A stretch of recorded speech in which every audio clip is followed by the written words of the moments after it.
We don't look quorate, so could I ask members to return to their seats? There are some online.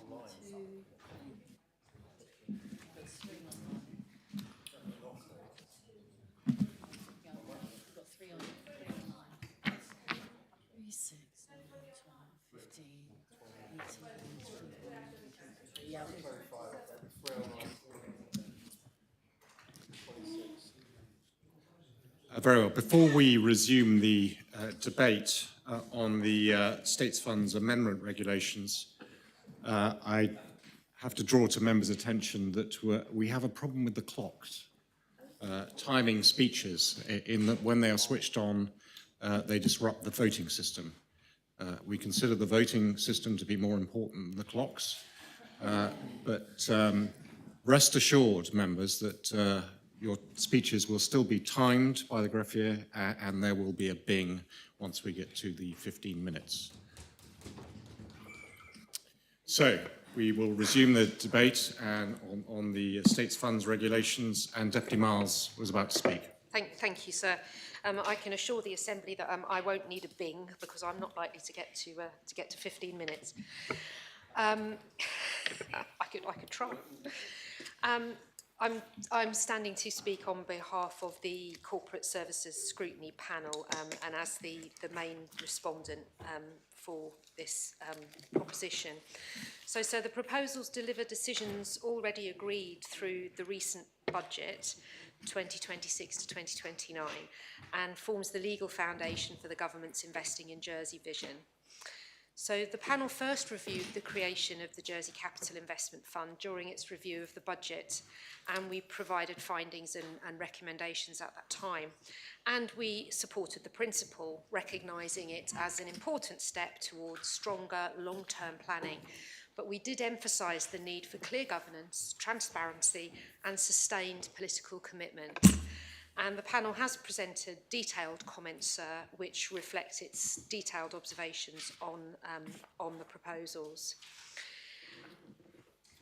Our observations centre around about four areas.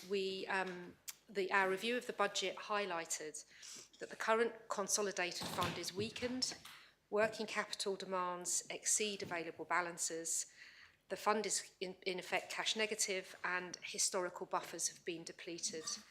Day-to-day overspends have often been covered by diverting capital allocations, undermining long-term infrastructure planning. So creating the ring-fenced Jersey Capital Investment Fund is intended to protect capital budgets, ensure infrastructure is properly maintained and provide a stable 25-year planning horizon underpinned by a new long-term capital plan. So on the whole, sir, the panel feels that these reforms are positive, but still in their early stages. And as I've said, they will require sustained political discipline, robust governance and continued long-term commitment. So in terms of the structure of the fund, sir, the panel notes that the General Revenue Fund becomes the core operational fund, receiving general revenue income and funding all day-to-day expenditure.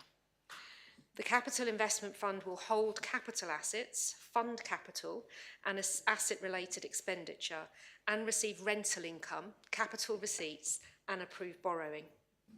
Together, the funds will continue to provide a consolidated view of states' finances, but the panel feel with improved transparency over what is operational spending and what is long-term investment, and that is welcome.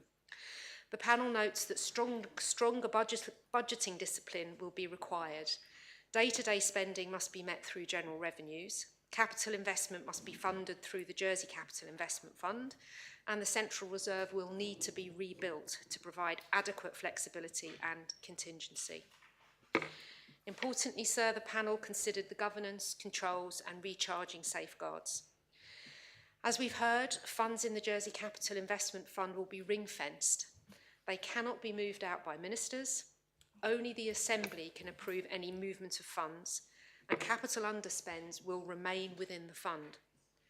Project approvals remain the responsibility of the Assembly, and the long-term capital plan will provide a long-term, evidence-based framework to prioritise investment, which is essential and improvement-led spend in capital. The panel also explored how recharging staff costs to the Jersey Capital Investment Fund would work. And we found that while some recharging is legitimate for staff directly delivering capital projects or maintaining assets, there will be strong safeguards to prevent misuse. And the government has already committed to clear rules in the Public Finances Manual, internal audit oversight, and evidence-based justification for all the recharges. The long-term capital plan underpins the Jersey Capital Investment Fund and sets out capital needs over 25 years, giving visibility of essential and improvement-driven investment. It's intended to improve stability and reduce the frequent changes historically seen in capital programmes. Prioritisation will still follow existing processes, but the plan ensures that all decisions are transparent, evidence-based and visible to the Assembly. And the panel notes that the long-term capital plan will develop in phases, with more mature planning emerging over time as departments adapt to longer-term expectations.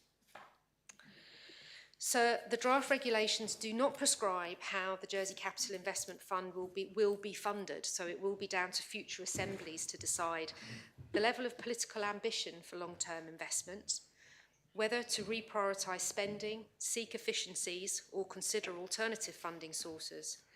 And they will also need to consider how to balance funding of the Jersey Capital Investment Fund with the need to strengthen central reserves. And we have heard that those options will be considered as part of future budget processes.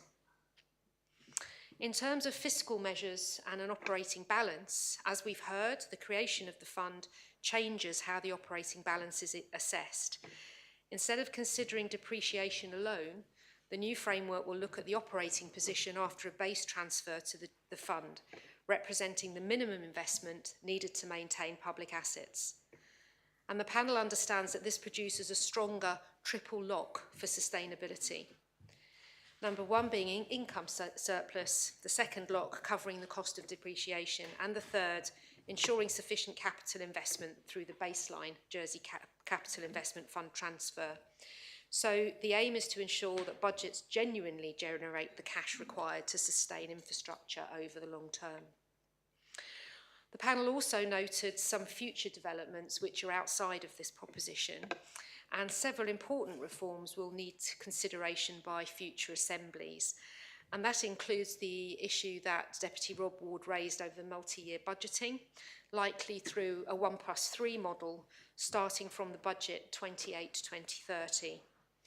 We'll also need to consider long-term financial planning and forecasting over a 10 to 25-year period, and also a long-term financial strategy to address structural risks such as demographics, healthcare costs, and climate change.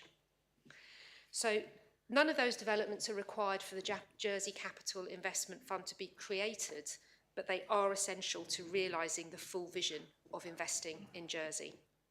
So to close, sir, the panel supports the draft regulations as an essential first step in strengthening Jersey's long-term financial management.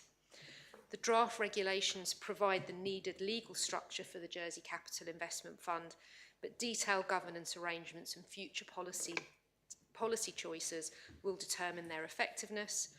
And finally, that success will depend on ongoing political discipline, clear strategic priorities, and a commitment to transparent long-term planning. Thank you, sir.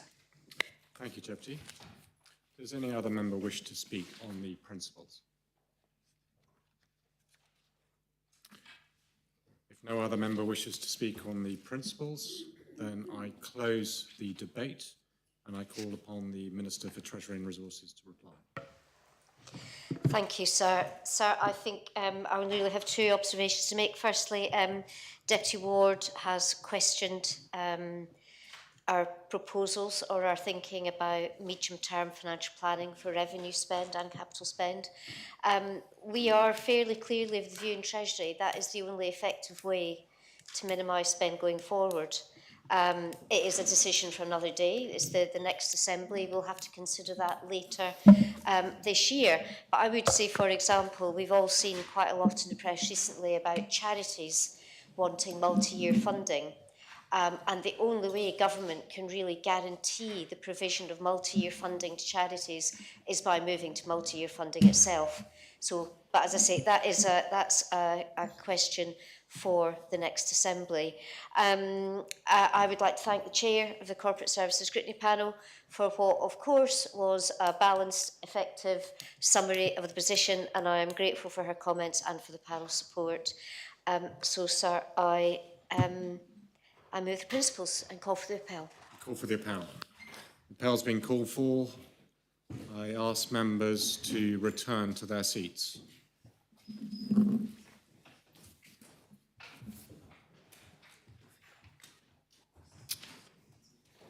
If all members have had the opportunity of returning to their seats, I ask the greffier to open the voting.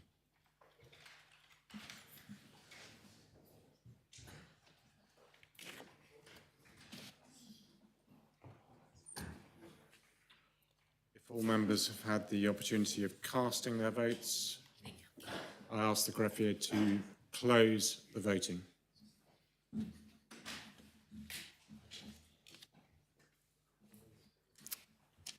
And the principles have been adopted, 43 votes for, no votes contra, and no abstentions.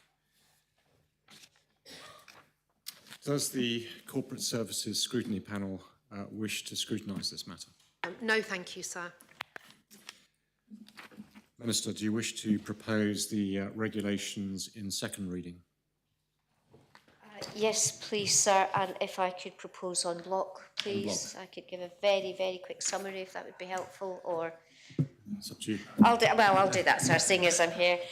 So, just to confirm, the changes are broadly replacement of the Consolidated Fund with a General Revenue Fund and a Jersey Capital Investment Fund, changes to articles relating to the budget, which was previously known as Government Plan, to reflect the separate funds, removal of the definition of major projects, with totals approved for all projects in future, and changes to powers relating to approvals by the Minister for Treasury and Resources to reflect the creation of separate funds. Other miscellaneous amendments to the law brought in with these regulations, but not directly related to the creation of the JCIF, include renaming throughout the law of Government Plan to Budget, minor changes to the requirements relating to states' trading operations, the removal of Schedule 4, which relates to specific approvals, withdrawals from the Strategic Reserve Fund, and a change to Article 24, which is an authority to withdraw specified amounts from the fund. So, sir, I propose the regulations. Thank you, Minister. Are the regulations seconded? Yes, sir. Does any member wish to speak on the regulations? No member wishes to speak on the regulations.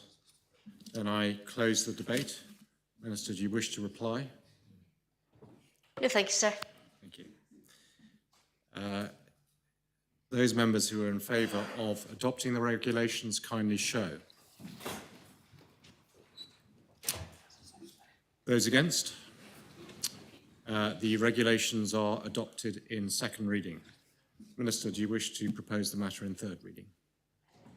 Yes, please, sir. Is the matter seconded? Yes, sir.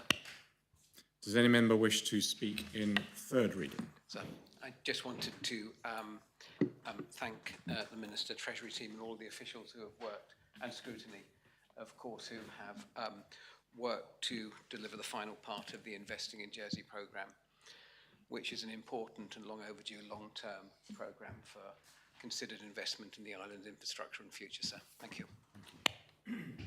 Does any other member wish to speak in third reading? Deputy Morrell. Thank you, sir.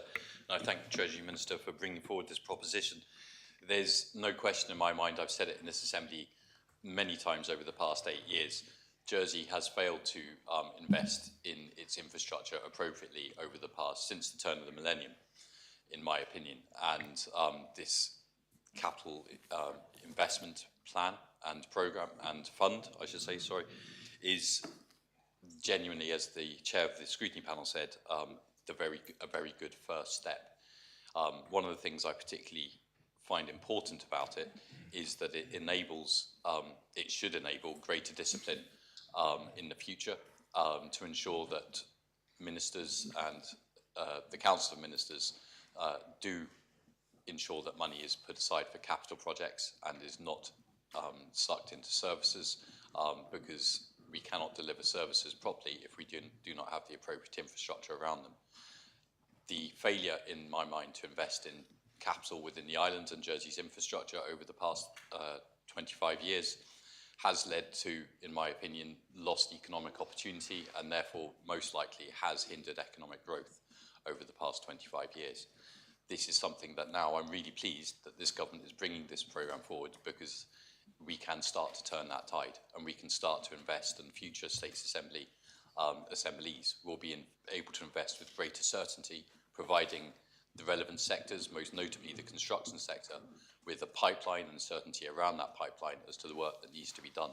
And this will help Jersey grow into the future in the way that we need it to grow into the future, in order to have the economy that provides the engine to public finances, but most importantly provides the engine to a cohesive society and enables us to live in this island and most importantly prosper in this island. So, sir, I'm hugely supportive of this. I agree with the kind of caveats, for want of a better word, that the chair of the scrutiny panel highlighted, but this is a very important first step, and I am pleased that it appears the Assembly is supporting it. Thank you, sir. Thank you, Deputy Morrell. Deputy Renouf. Yes, sir, and I'd endorse all the comments that Deputy Morrell just made, in particular about historic underinvestment. I think that is something that we probably don't reflect on enough. There has been a systemic failure over many years to invest. And I'd also say that this proposition, these set of proposals and the creation of this fund are going to become very, very important going forward as we face particular challenges. And the challenges we're going to face are going to be around current spending. And I was sat in government plan meetings where it was all in one big pot, and we were trading off different things. We were trading off current spending against capital spending and so on. And I imagine that there will still be an element of that, even with this fund. There will still be calls to move money from one to the other pot and so on. But having it in a separate pot will be a significant discipline, and it will create a kind of a touchstone by which things will have to be judged, decisions will have to be made. And because of the way that the reasons why it has been created, because of that historic underinvestment, there is an appeal there that can be made to the need to correct that.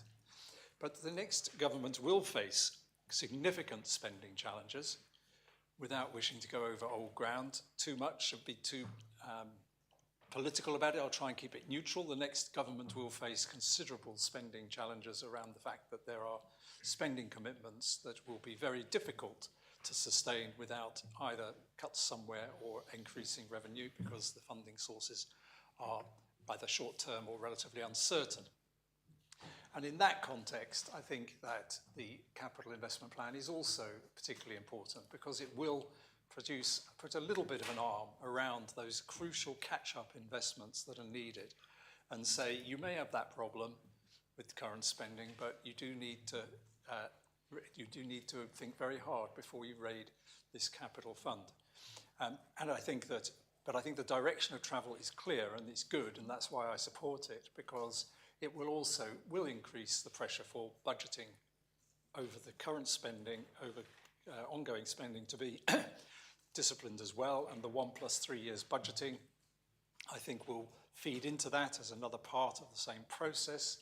I take Deputy Rob Ward's points about the dangers of a straitjacket, but I think there needs to be some kind of discipline around spending over the long term. I would always caveat any rules around that sort of thing with exceptional circumstances asterisks.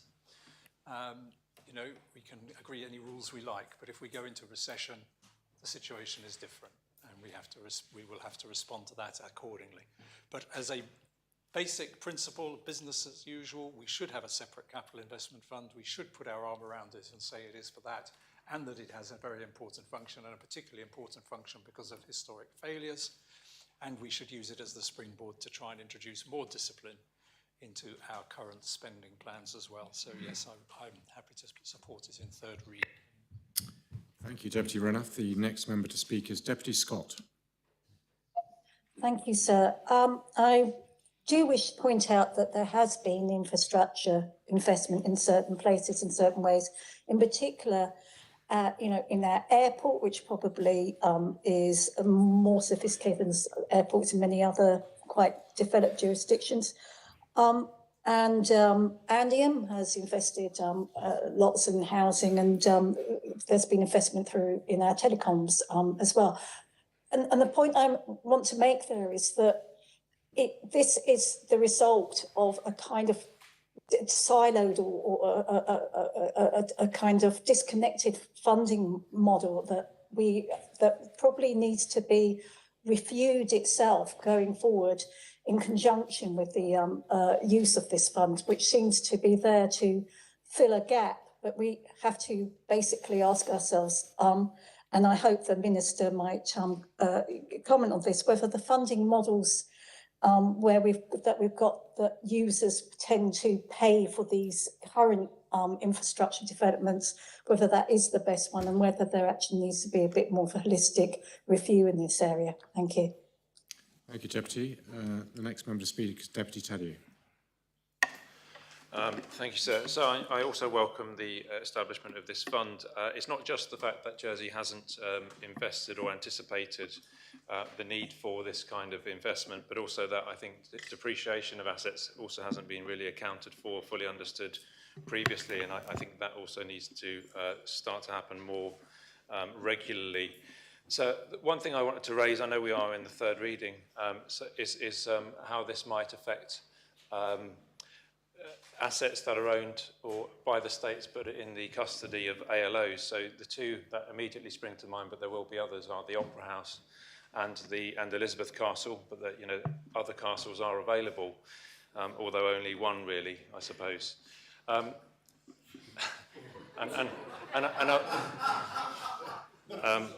opera houses aren't necessarily available, but the Arts Centre does a very good job, sir, for a slightly different audience.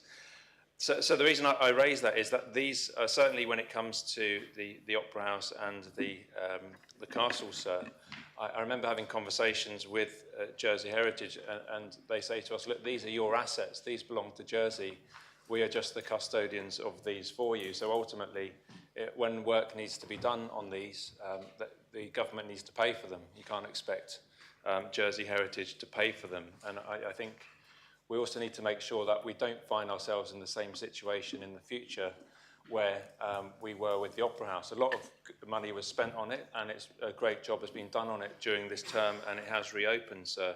But that still remains a state's asset, a government-owned asset, which is under an agreement with a third party to operate it. So that is our responsibility. And unless that changes, and it may well be, of course, that a future Treasury Minister seeks to negotiate a different role or to offload certain assets onto the third sector or to the private sector, they will remain on our books. So it's not simply about investing in things like hospitals and schools and roads. There are actually those ALOs, and of course we haven't even started talking about Ports of Jersey, the outlying harbours that might come into this. What happens if Ports of Jersey, for example, aren't in a position to be able to maintain all of those in one go? They will be ultimately an asset that needs consideration from the states more widely. So it is one thing to set up a fund. That doesn't mean that future governments aren't going to have to get their heads around all of these ALOs with different remits, some of which are there to ostensibly make money for government, others are there to actually not make money and to be custodians of assets. It does become complicated, and I think that the setting up of the scheme is the easy part, but actually deciding how those revenue streams are paid into it, and for future governments and assemblies to avoid the temptation to raid that fund, of course, is going to be very interesting to watch for states members and perhaps for the neutral observer, sir, if such a thing does exist in Jersey. Thank you, Deputy. Does any other member wish to speak in third reading? If no other member wishes to speak, I call upon the Minister to reply. Thank you, sir. I thank all members for their contributions to the debate. I think Deputy Morell and Deputy Renouf broadly spoke along the same theme, which is the rather historic underinvestment that we have seen. And we do know the government has recognised that that is an issue, and that we really do have to start looking carefully at how we manage our capital assets. And that is exactly what we're doing, what we are doing with this fund. The Capital Investment Fund is underpinned by work that has been going on in Treasury for some considerable time, and this touches on Deputy Taddei's comments. We've been looking at long-term capital planning for some considerable time with a 25-year horizon, which will look at maintenance costs and depreciation costs and making sure that those are funded for the future, as well as making sure that we do have the funding needed for new and updated infrastructure. And as Deputy Renouf said, the next government and all future governments will have to make some very, very difficult decisions going forward. We know there are huge demands for capital investment. Deputy Taddei mentions the heritage assets. Yes, I absolutely agree, and those will be expensive to maintain, but we're still trying to build a hospital. We want a new school, a new youth centre, more than one new youth centre. We want a refurbished fort. We want more homes. We want more mains water capacity. We need better sea defences. And there are all manner of things that we could do if we were minded, but they will cost money. And we have to be very, very well aware of what the cost is and decide how we prioritise all of those things for the future. So I don't think any of us are in any illusion that there are, under any illusion that there are difficult decisions to be made, both in terms of how we fund capital and how we preserve the funding for capital. And preserving that fund is absolutely the most essential thing. I don't know if Deputy Taddei was trying to upset me, but if anybody's suggesting that we set up yet another arm's length independent states-funded organisation to manage heritage assets, I will not be at the front of the queue. You probably know that by now. Deputy Scott, I think, mentioned the airport and other funding models. Clearly, Treasury will look at all funding models. We have to consider where the money comes from, how we raise it, general taxation, other charging. I don't think a user pays charge on schools or the hospital is going to wash with anyone, but we will consider, as I say, these are things that have to be decided in the future. Today's debate is about setting up the bones of the framework, and the flesh will go on those bones later on this year. I'd like to thank all members for their support thus far and their contributions, and I would also like to take this opportunity to thank the Treasury officers who have worked very, very hard on bringing us to this stage and also on working on drafting instructions for the next stage. And I'm grateful to them for their efforts. So, sir, I think I call for the appel. Thank you. The appel is called for. Thank you, Minister. I invite members to return to their seats. If all members have returned to their seats, I ask the greffier to open the voting.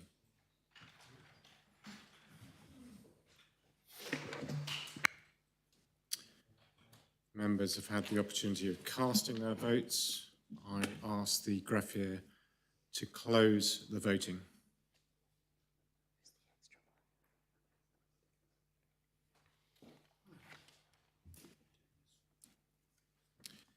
And I can announce that the regulations have been adopted unanimously. 44 votes for, no votes contra, no abstentions. Before we move to the next item of public business, Deputy Taddei, you lodged an amendment to your proposition concerning restrictions on solar ground mounts on agricultural land. Do you wish to propose reduction in the minimum lodging period under Standing Order 26.7? Yes, please, sir. If the Assembly thinks it's convenient to do so now, I'll briefly explain why I've submitted this. Members will know that I arranged a meeting last week for a briefing from the petitioners about the solar mounts on agricultural land.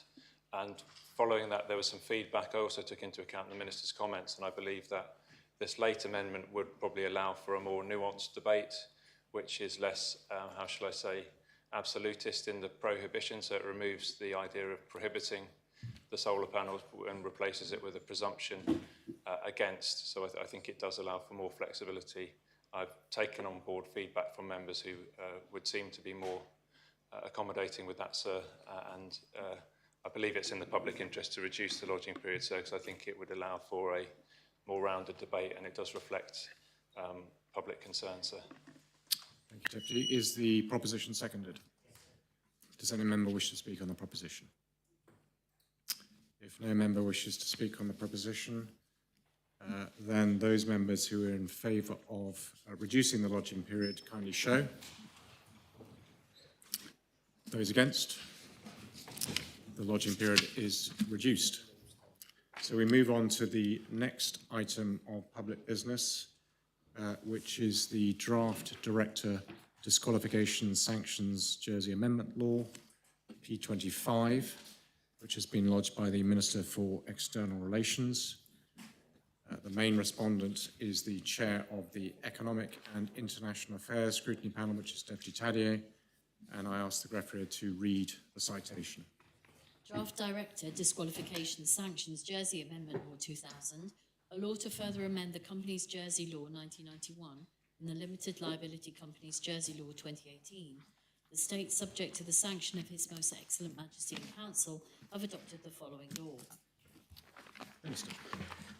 Thank you, sir. The draft law would make amendments to the Companies Jersey Law 91 and the Limited Liabilities Company Jersey Law 2018. There are a number of amendments. Firstly, the amendment introduces a new prohibition on appointing a person designated for the purpose of director disqualification sanctions as the director of a Jersey company or the manager of a Jersey limited liability company. Secondly, the definition of director disqualification sanctions is amended to give it the same meaning as that given in the Sanctions and Asset Freezing Jersey Order of 2021. And thirdly, the amendments link the existing licensing power for director disqualification sanctions contained in the sanctions order. This licensing power reflects that contained in the corresponding UK legislation and would enable the Minister to authorise a person subject to director disqualification sanctions to be appointed as a director of a Jersey company or a manager of a limited liability company and to act as one, subject to any limitations contained in the licence. So I'm grateful for the work that Scrutiny have done in scrutinising this amendment, and I commend it to the Assembly, sir. Thank you, Minister. Are the principles seconded? Yes, sir. Does any member wish to speak on the principles? Deputy Tadier. Thank you, sir. So my panel was pleased to have a briefing with officers from the Minister's Department on the 10th of February, and then subsequently we asked some questions relating to this also during our quarterly hearing, which happened to be the next day. So we do understand that this is in effect a routine correction to an oversight in a recent set of related revisions brought about through P106/2025 to do with companies law.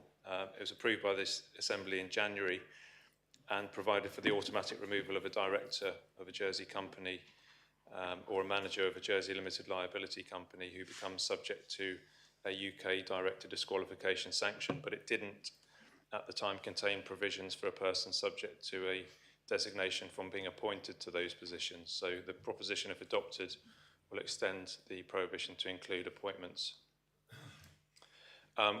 We were also informed as a panel that in some cases a disqualified person may still need to be appointed to the position of a director or manager of an LLC in order to perform specific actions that prevent harm to unrelated businesses or ensure compliance with legal requirements. So this was something which did interest the panel, but we were quite satisfied that the Minister gave and officers gave answers that that would be in very limited circumstances and there would be relevant oversight of that if and when it did happen. I don't know if the Minister wants to speak to that more in the summing up. It may be of interest to other members, but certainly from the panel's point of view, we are satisfied with the rationale for allowing the Minister to issue temporary exemptions under the licence, along with the assurances provided regarding the monitoring of licence holders, and our panel is supportive of this proposition.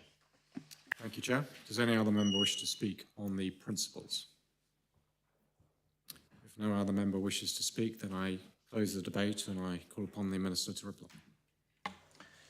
Thank you, sir. As I said in my opening comments, I'm grateful to the work of the panel, and they did indeed, as the Chair has just said, furnish us with a myriad of questions, which we enjoyed answering. They obviously got to the core of the issue that the Chair just referred to. It is important on occasions to be able to under-license appoint individuals who may be sanctioned, but with a strict constraint of licence conditions. I maintain the amendment and call for the appel.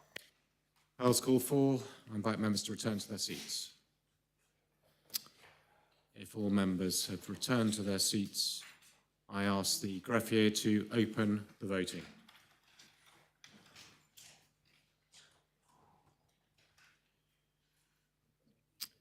If all members have had the opportunity of casting their votes, I ask the greffier to close the voting.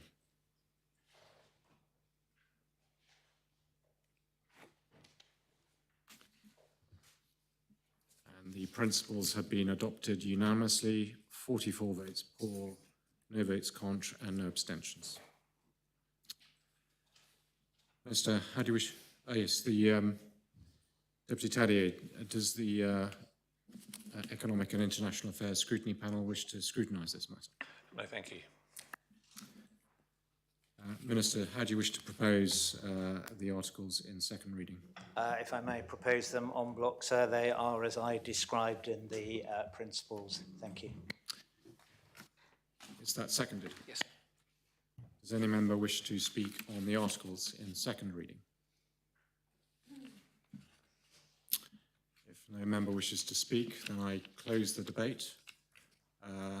Those members who are in favour of adopting the articles, kindly show. Those against? The articles are adopted in second reading. Do you wish to propose the matter in third reading, Minister? If I may, sir, thank you. Does any member wish to speak in third reading? Yes. Does anyone wish to second the Yes, sir. matter in third reading? Does any member wish to speak in third reading? Minister, do you wish to say anything in third reading? Very well. Those members who are in favour of adopting the proposition in third reading, kindly show. Any members against? The proposition is adopted in third reading. So we move on to the next item of public business, which is the draft water law Jersey Amendment Regulations, which has been lodged by the Minister for the Environment. The main respondent is the Chair of the Environment, Housing and Infrastructure Scrutiny Panel, and I ask the greffier to read the citation. Draft Water Law, Jersey Amendment Regulations 2000. The states make these regulations under Article 1.3 of the Water Jersey Law 1972. Minister. Sir, before the Minister starts, may I make a minor declaration of interest? Yes. It is a very minor one. I have a shareholding in Jersey Water that doesn't trigger the public declaration, i.e. it's less than £25,000 in value and less than 1% of issued share capital. But nonetheless, given the topic of funding the proposed changes that I wish to declare, I will abstain, but I don't know whether you need to rule it as a direct pecuniary interest or not.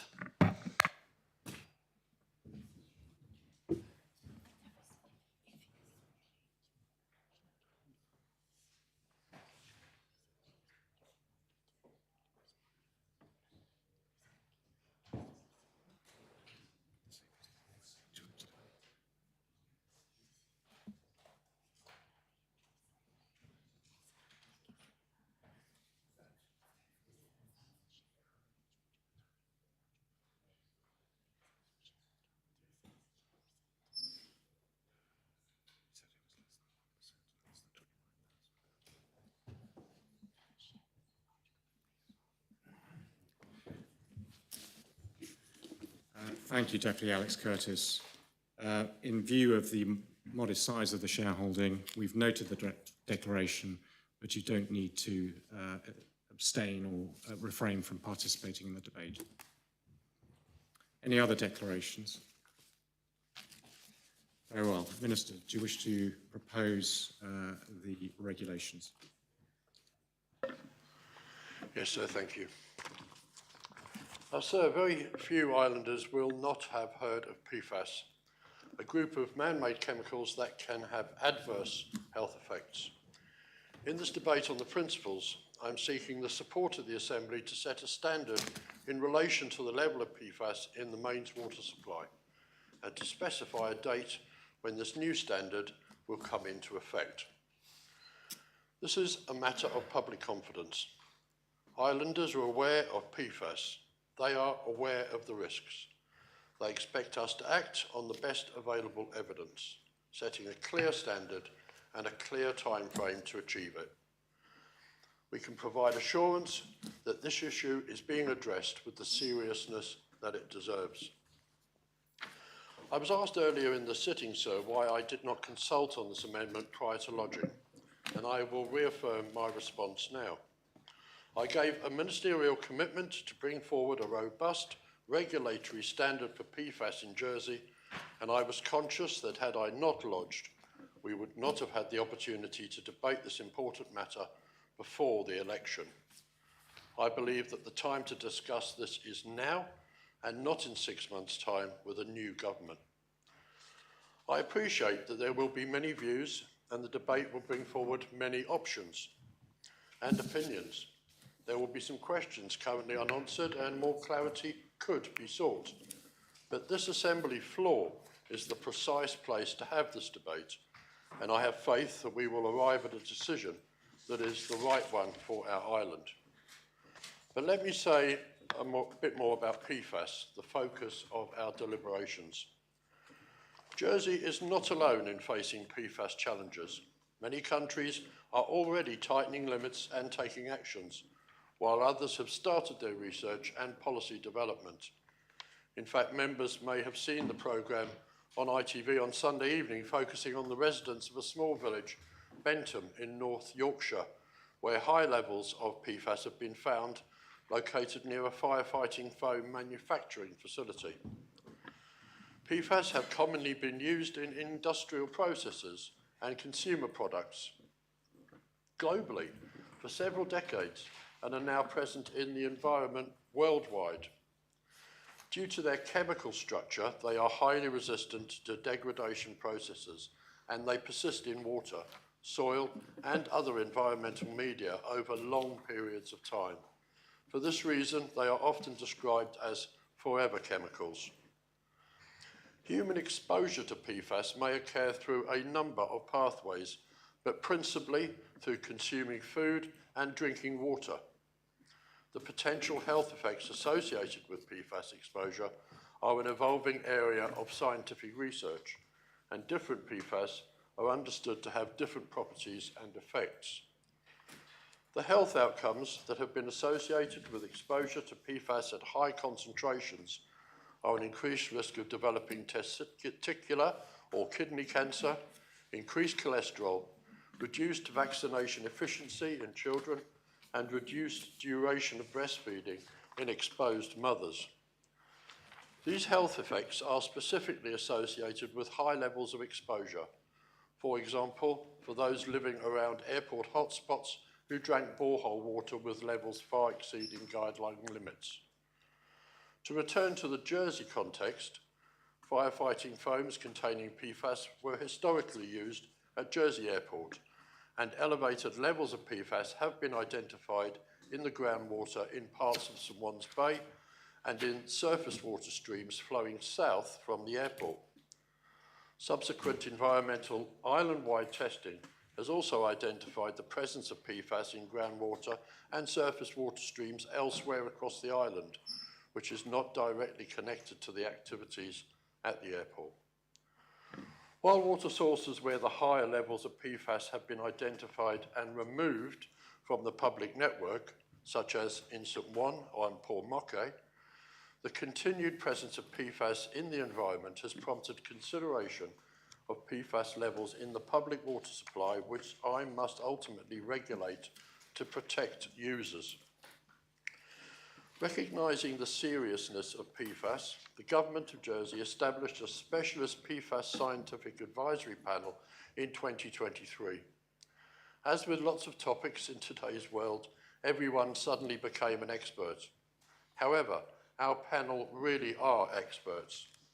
The chair, Steve Hadjog, has 35 years clinical medical experience, has acted as Chief Medical Officer, has advised the World Health Organization, World Bank, European Union governments, UK departments, several NHS bodies, and has expertise in chairing scientific panels.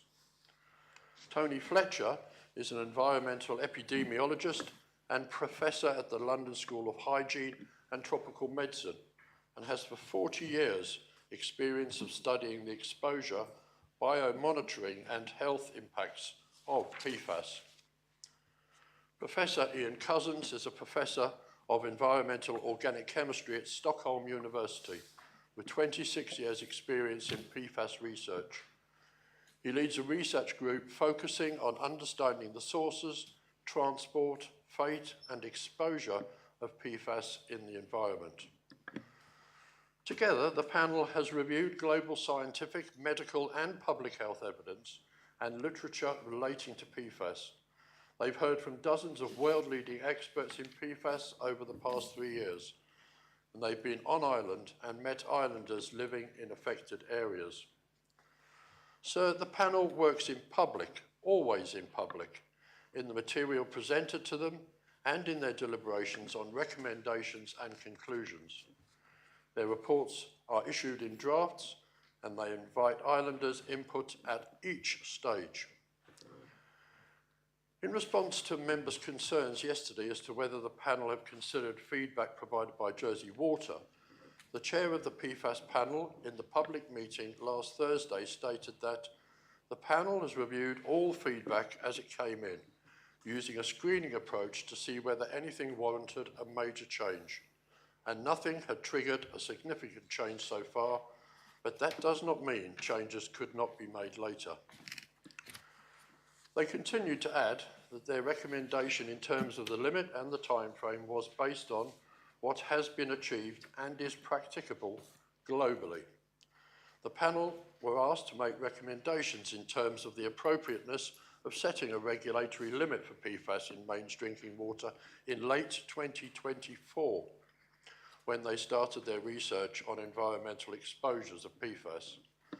They delivered their recommendations in August last year, reviewed them and confirmed them again in December 2025, and last week they published their final completed report 4, confirming their recommendation for an enforceable limit in the mains water supply. I emphasise this because the development of this policy has been in the making, in the public domain, for 18 months and more. We have spoken at length about the limits and what is achievable. I've taken the advice of the PFAS panel seriously, and I have acted on their recommendations as I believe it is thorough, grounded in scientific evidence, and a proportionate approach.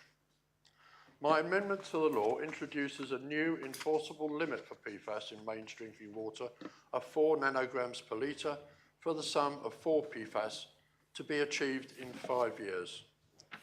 This figure was, in the panel's considered judgment, the appropriate standard to protect public health.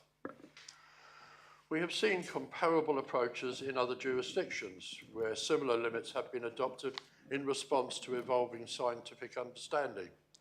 It is not true that Jersey is leading the charge, as was stated here yesterday. While we are ahead of the UK, some EU countries and others around the world have already introduced statutory limits in recognition of the global concern. Members will be aware that there are different opinions on the timescale and the deliverability of this limit. However, my suggested timeframe is again grounded in evidence. The PFAS panel has considered real-world examples of treatment solutions being designed, constructed, and brought into operation within a period of around 3 years. Evidence was presented from projects in Sweden, Germany, and the United States, demonstrating that technologies such as granular activated carbon and ion exchange are established, effective, and capable of being implemented within this time frame, even in sites with complex physical constraints. Jersey Water also presented to the panel in public their preferred solution at the time, being granular activated carbon and ion exchange at their existing water treatment works. Based on this international evidence and on presentations from Jersey Water, the panel concluded that a 5-year implementation period would be achievable and reasonable. As I mentioned in my response to the oral question yesterday, my amendment allows for the practical realities of infrastructure delivery through dispensations within the law itself. Dispensations have been used for many years and are built into the law to allow for when things are outside the water company's control. Some members are concerned about setting a time frame before the technical solutions have been designed, tested, and costed. However, setting a clear time frame is important. Without a defined and enforceable date, there's a risk that progress is slowed or deferred. Establishing a statutory limit with a clear point by which it must be achieved creates certainty. It provides a strong signal to all involved that this is a priority and that action must follow. We've seen in other areas, such as nitrates, that setting a firm standard drives coordinated effort and long-term improvement. Indeed, the panel in their public meeting last Thursday said that without pressure of a limit, there can be a temptation not to move quickly, and that setting a target can act as an incentive. More broadly, sir, this amendment responds directly to public concern. Members will recall last year's petition calling for action on PFAS in drinking water. I made a clear commitment at that time to bring forward a regulatory standard within this government term, stating, I plan to introduce the standard in this government term with a phased implementation period. This amendment, sir, delivers on that commitment and does so in a way that is grounded in scientific evidence. In bringing forward this amendment, I've been guided by one central principle, that decisions of this nature should be led by evidence. The recommendation of the panel represent the most robust and comprehensive assessment available to us. It is right that we reflect those recommendations in law. Members raised questions earlier in the sitting about whether there's been a polluter pays consideration to the anticipated costs Jersey Water will face in reducing PFAS levels. We must remember that PFAS is a historic and widespread global issue, with multiple sources accumulated over many decades. Although we've identified and isolated some local sources from the water supply, island-wide PFAS level would still require treatment regardless. Because the pollution cannot always be attributed to a single responsible party, enforcing a polluter pays approach in this context is extremely challenging. Comments have also been made about Jersey Water's wastewater filter cake and its suitability when applied to land. I want to be clear about what the evidence shows. The testing data, which has been shared with the panel, indicates that in the fields where filter cake has been applied, the results have shown no cause for concern. Based on this evidence, the panel agrees with this conclusion. Some members feel that we should wait until the World Health Organizations bring forward their own recommended limits in 2027. Any WHO figure will need to consider the broad differences in the different capabilities in water infrastructure and treatment across countries globally.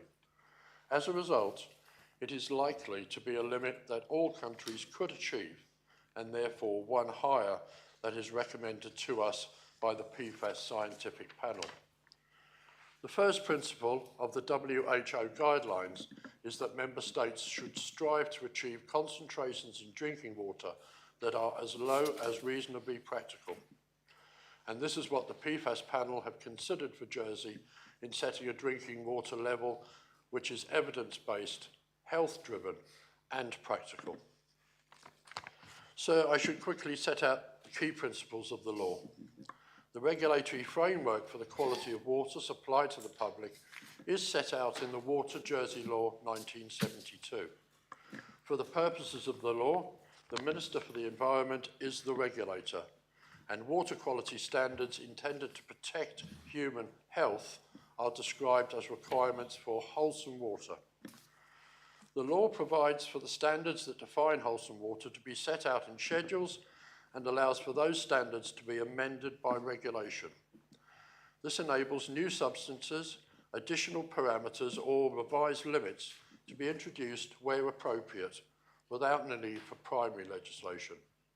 It rests with me as the Minister for the Environment to propose such changes by regulation when required.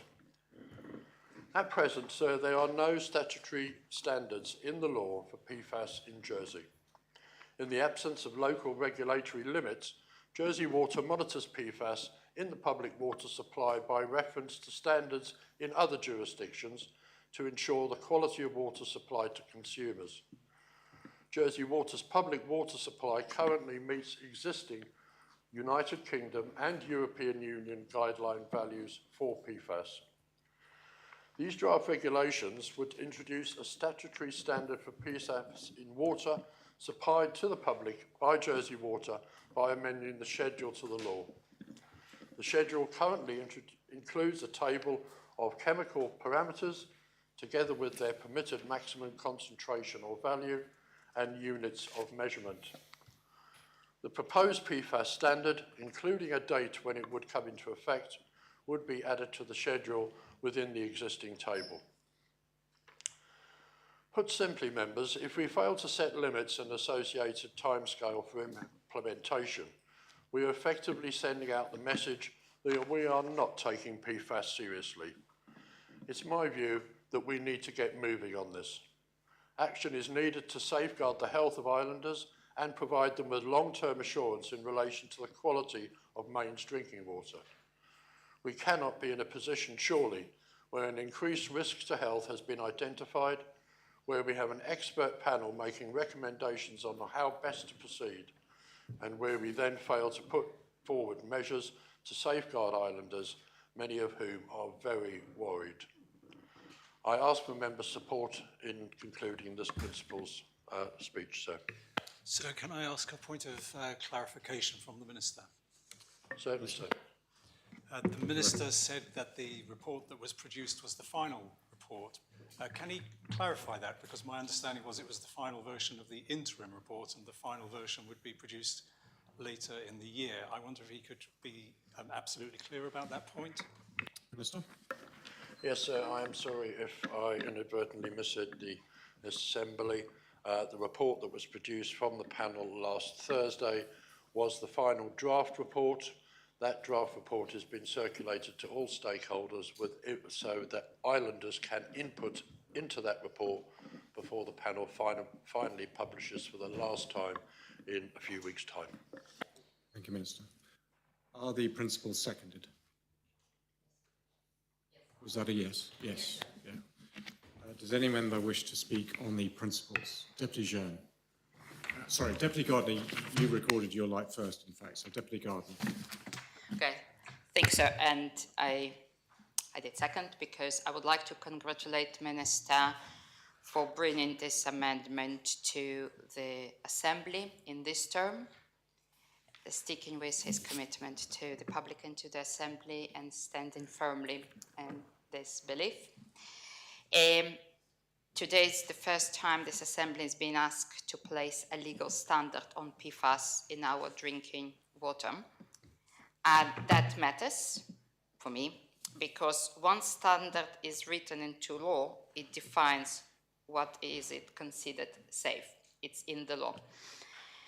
And what exposure we are prepared to accept for every islander. as Minister said, PFAS are known as forever chemicals. They do not break, they accumulate in our environment and accumulate in the human body. And the government's report, scientific parent report, as Minister said, confirmed that. PFAS have been found groundwater, streams, public water supplies. It linked, as Minister said, to health outcomes, including impacts on the immune system, cancers, neurological development, and liver function. This is not new. As Minister, we all know that PFAS contamination in Jersey for decades linked to the historic use of firefighting foam at the airport. This is not an emergent issue, it's the long-standing why, and this is why, as Minister says, scientific advisory panel was established to review evidence, assess risk, and recommend standard that protects islanders. They carried out work, they review international studies, engage with global experts, and their clear recommendations: 4 nanograms per liter to be achieved within 5 years. And why I stop here, because as Minister said, there are different directions about the numbers, but it's really important to understand the number which sits with wider science. And this European Food Safety Authority assessed chemical risk across the Europe, and they put a tolerated weekly intake, the level of exposure considered safe over a lifetime. And this level is extremely low, crucially in a total intake figure. And when we're talking about the weekly intake, I was thinking about my daughter. So because we can't get this intake from water, from food, and from wider environment. And actually water, it's only part, typically around 20% of exposure.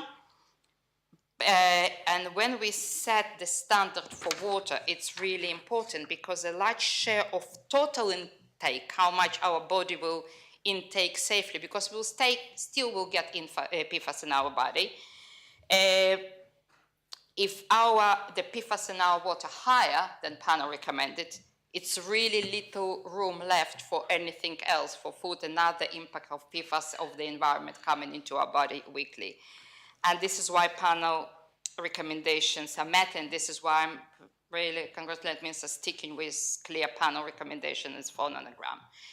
Minister mentioned other jurisdictions that take gone with this number, but Denmark said 2 nanogram per liter. Okay, we don't need to follow. We are not leading, but at least we can stick with the 4. Let me be clear. I support completely a statutory PFAS standard because having no standard is no longer acceptable, but setting standard, it's not the end of the conversation. For me, it's the beginning.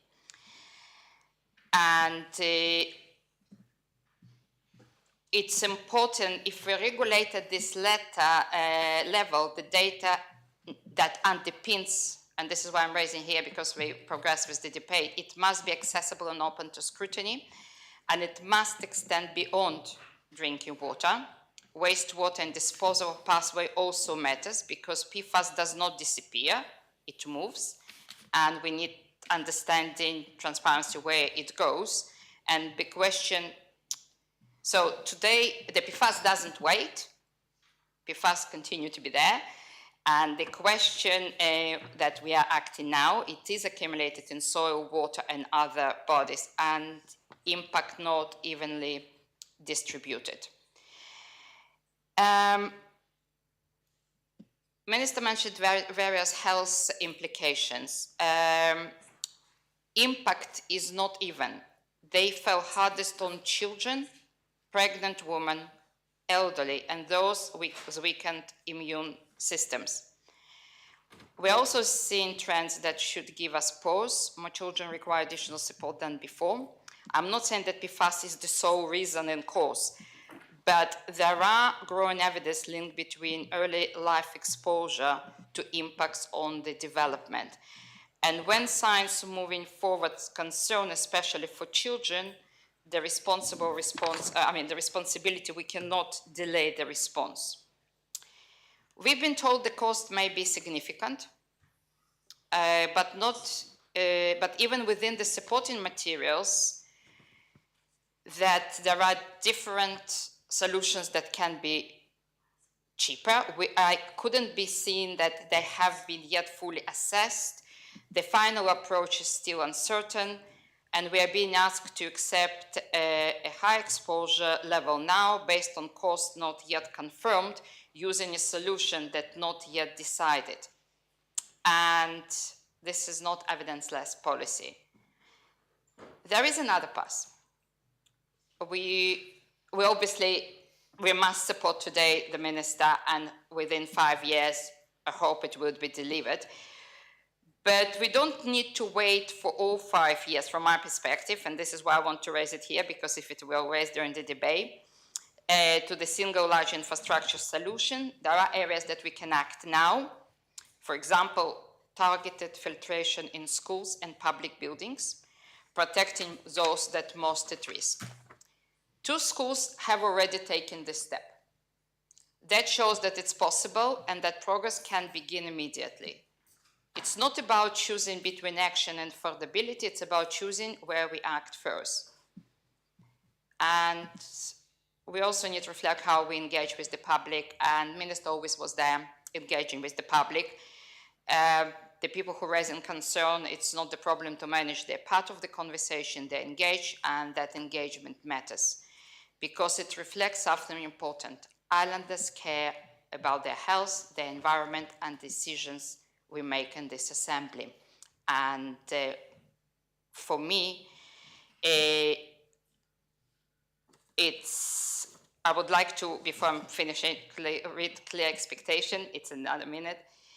We move forward with urgency, with transparency, and with firm commitment to protect Highlanders.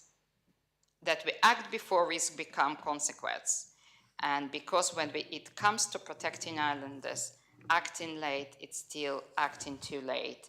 And I will be supporting these principles. Thank you. Thank you, Deputy. Deputy Jeune. Thank you, sir. And I rise on behalf of the Environment, Housing and Infrastructure Scrutiny Panel. The panel supports the principle behind this proposition. We recognise the very real public concern around PFAS, and we support the intention by the Minister to introduce a statutory framework to reduce PFAS level in Jersey's drinking water. We also recognise the significant work undertaken by the Independent Scientific Advisory Panel, government officers and the Environment Minister and other stakeholders to move this issue forward. This is important for public health and for the long-term protection of our water supply, recognising that, as others have said, today's water is within EU and UK drinking standards. However, sir, while we support the direction of travel, the panel has taken time, and I'd like to emphasise this, considerable time and care before reaching the conclusion that we must call in this proposition once the principles have been voted on. We have not done so lightly. Our role as scrutineers is to ensure that the Assembly is making decisions based on clear, robust and shared evidence base. From the work we've undertaken, including public hearings with the Minister and direct engagement with Jersey Water, it is clear that a number of key issues remain unresolved. This is evident, highlighted in the questions on Tuesday for the Environment Minister and the Treasury Minister, that many members are still grappling with the Environment Minister's proposal and subsequent amendments from different ministers that take the standard and timeline in different directions. At this stage, given the significance of this issue and the very late point in the political cycle, the panel does not consider it possible to provide the Assembly with clear assurances either in support or against the Minister's proposition or in favour of any of the other amendments.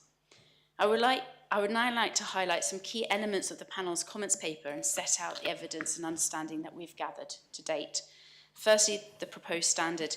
The introduction of a 4 nanograms per litre limit is based on the interim findings of the Scientific Advisory Panel, which was part of their draft report 4, which has 31 recommendations. This report was published last Thursday, though there has been an interim report published earlier this year that focused specifically on Maine's drinking water. We absolutely support that work, though we have been asking PFAS-related questions at our quarterly hearings to the Minister to keep abreast of the work, and we held a PFAS-specific hearing only on Friday. There's been no opportunity for full scrutiny of those recommendations today. Secondly, the question of technology. At present, it is not clear what solution will actually be used to meet this standard. We've heard differing views. The Minister has indicated that treatment technologies such as granulated activated carbon and ion exchange could be installed at existing treatment works. However, Jersey Water has told the panel that retrofitting these technologies would be extremely challenging, and then consistently achieving a 4 nanogram limit is likely to require entirely new infrastructure. This goes to the heart of deliverability, and we have not had time to scrutinise either claims or understanding the timeline of any analysis or evidence that was put forward to support the Minister when making his decision to bring this standard and timeline to the Assembly for debate today. Thirdly, on the timeline, the proposition sets a 5-year time frame. Yet Jersey Water has been clear that in their words it is highly ambitious, and more realistically, delivery would take at least 7 years, particularly if new infrastructure is required. The Minister was clear that there is the possibility of future derogations if the timeline cannot be met, which currently happens with nitrates level in our water. But our concern is that the Assembly is being asked to approve a statutory requirement without confidence that it can be delivered within a time frame set. This position is further complicated by the number of amendments now before the Assembly. One amendment has come from a minister, another from a member who also holds ministerial office but has brought his amendment in a personal capacity. Both will have had access to more information through their respective roles than the panel has been able to obtain at this stage, particularly as we have not yet been able to launch a full review. The differing approaches reflected in these amendments suggest that even those closest to the policy work are not aligned, which makes it challenging for the panel and indeed for members to assess the deliverability of the timelines being proposed.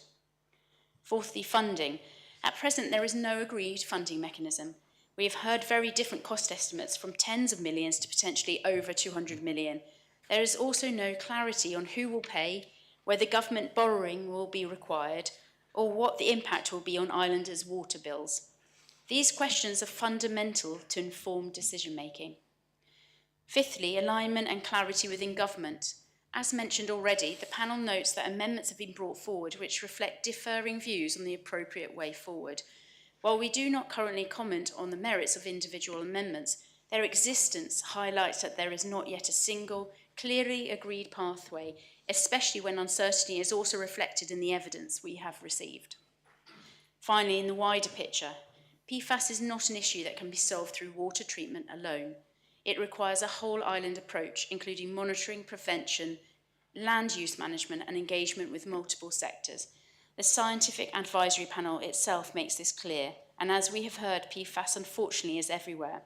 Even at the scientific panel's launch of its draft report last week that I attended, one of the members said that even in rain, PFAS can be up to 2 nanograms per litre, even when it rains. The rain itself is 2. The panel worked at pace to scrutinise this proposition as much as we could. We even held this, as I said before, we even held a public hearing on Friday, and we were still receiving substantive new information from stakeholders just days and in some case hours before lodging our comments yesterday afternoon. That information raised further questions that we received since the hearing, which we have not had sufficient time to explore properly. In those circumstances, and in order to fulfil our responsibilities to this Assembly, the panel believes that calling in the proposition is the only sensible and proportionate course of action. Let me end where I began. The panel supports the principle of introducing statutory PFAS limits. We support the direction set by the Scientific Advisory Panel, and we agree that action is needed. However, as the Minister has acknowledged, any standard must be reasonably practicable. At this stage, we do not believe the evidence base is sufficiently complete to demonstrate that it is. Significant questions remain around deliverability, cost, technology, and timescales, and until these are resolved, the Assembly cannot be asked to proceed with full confidence. For legislation of this scale and long-term impact, the Assembly deserves, and I hope the public expects, greater clarity. It also raises a fundamental question. Can we reasonably set a statutory standard without fully understanding the cost and deliverability implications? For that reason, the panel has taken the decision, and it has been a hard one, to call in the proposition. However, we want to be equally clear. This work must not be lost. We strongly encourage the next government and the next Minister for Environment to bring forward revised proposals earlier in the next term. Proposals grounded in a complete evidence base and capable of withstanding thorough and informed scrutiny. I also call on Jersey Water to continue at pace as this standard is developed and tighten the timeline to be tightened, because it will be back as soon as possible and they will need to be able to deliver what is being asked of that standard. This is about getting it right. Rushing legislation through at the end of term risks unintended consequences and creating expectations that may not be deliverable, particularly around achieving the 4 NGL within 5 years, and when there is not yet sufficient evidence to give that confidence. Thank you, sir. Thank you, Chair. The next speaker is Deputy Balash.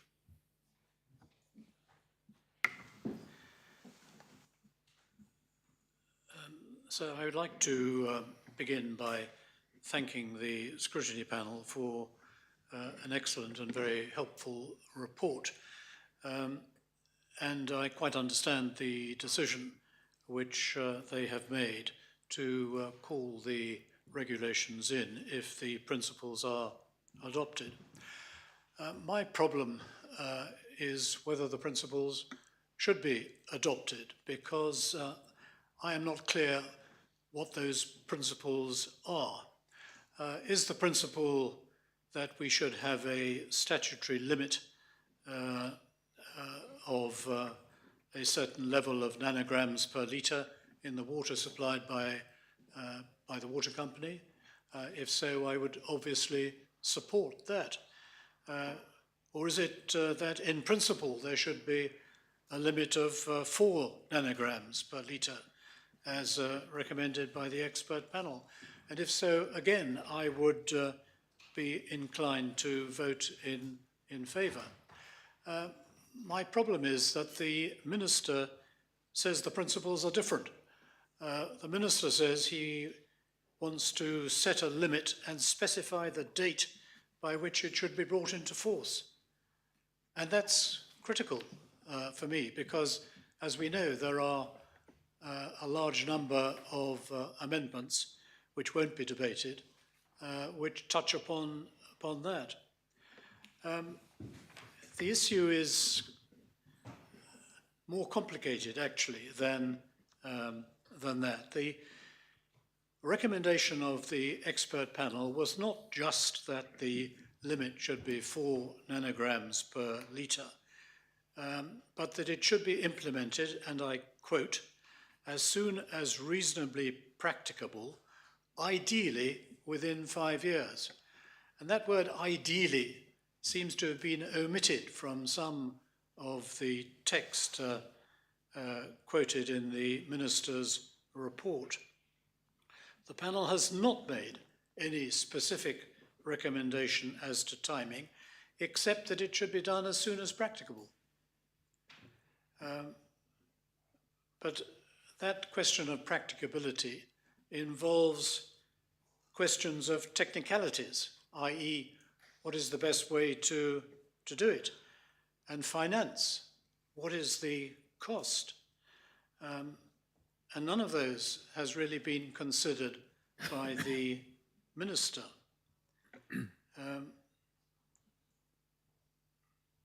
The Minister gave an undertaking which he explained to us, and he has complied with that undertaking to bring the matter before the states. But it seems to me that these technical and financial considerations are absolutely crucial. We don't know what is the best technical solution because Jersey Water is still conducting trials. We don't know what is the capital cost or the running costs. All we do know is that on the basis that Jersey Water has to implement the recommendation within 5 years, they can't afford to do it. They have other capital commitments in the pipeline. So the government will have to provide the finance.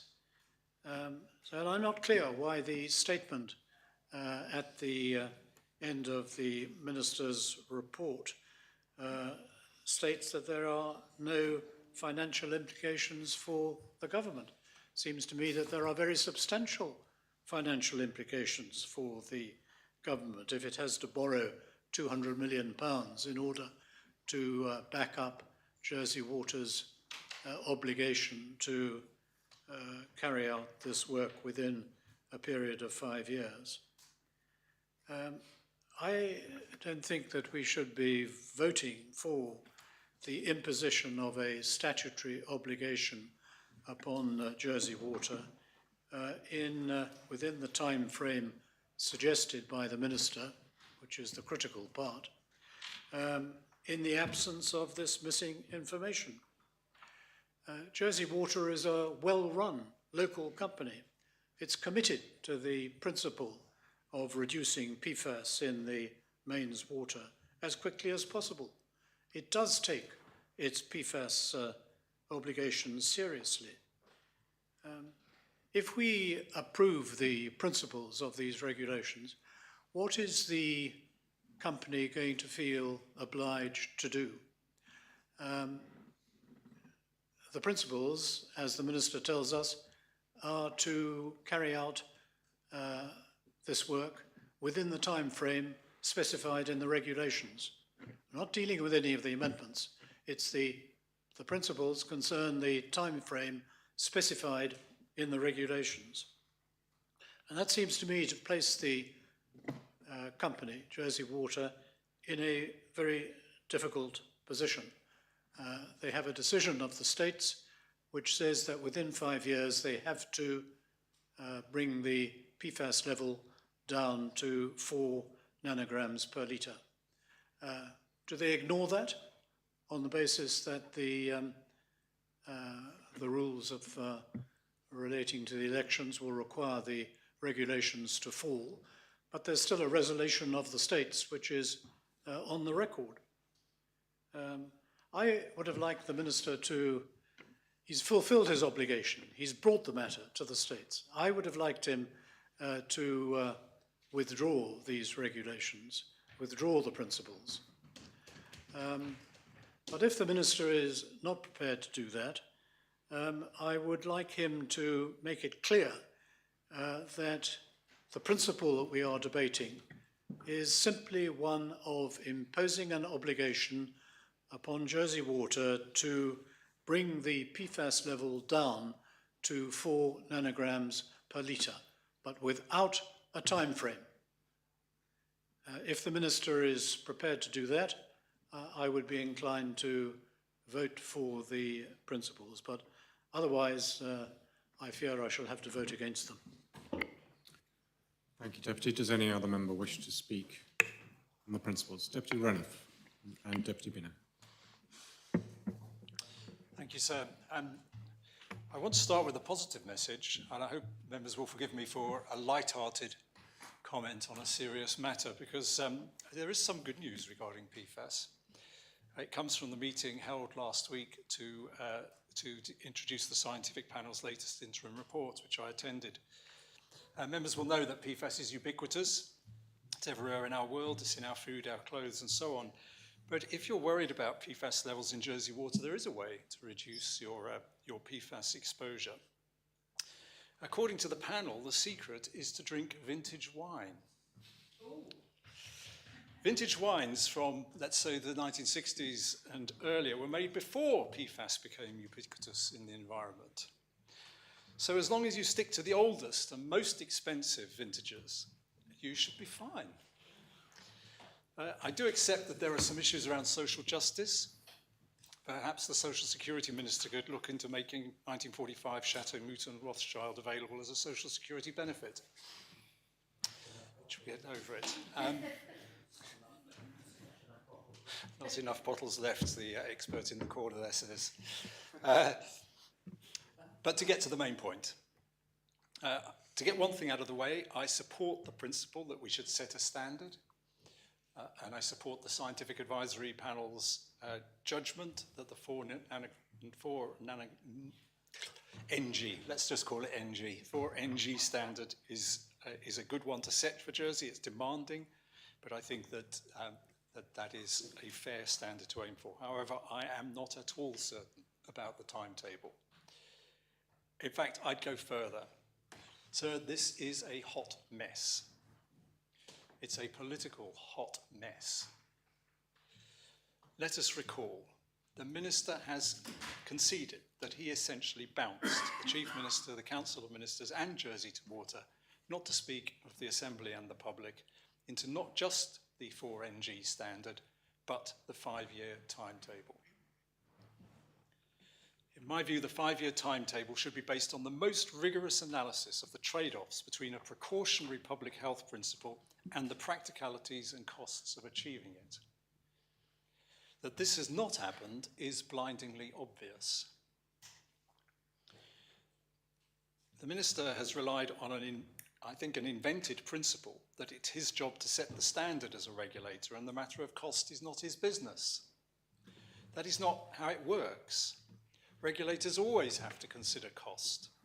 The test that is generally applied in the UK and throughout Europe is that a regulator should set the best available standard, where the key word is available. That is understood by regulators as technology that can be implemented under economically and technically viable conditions.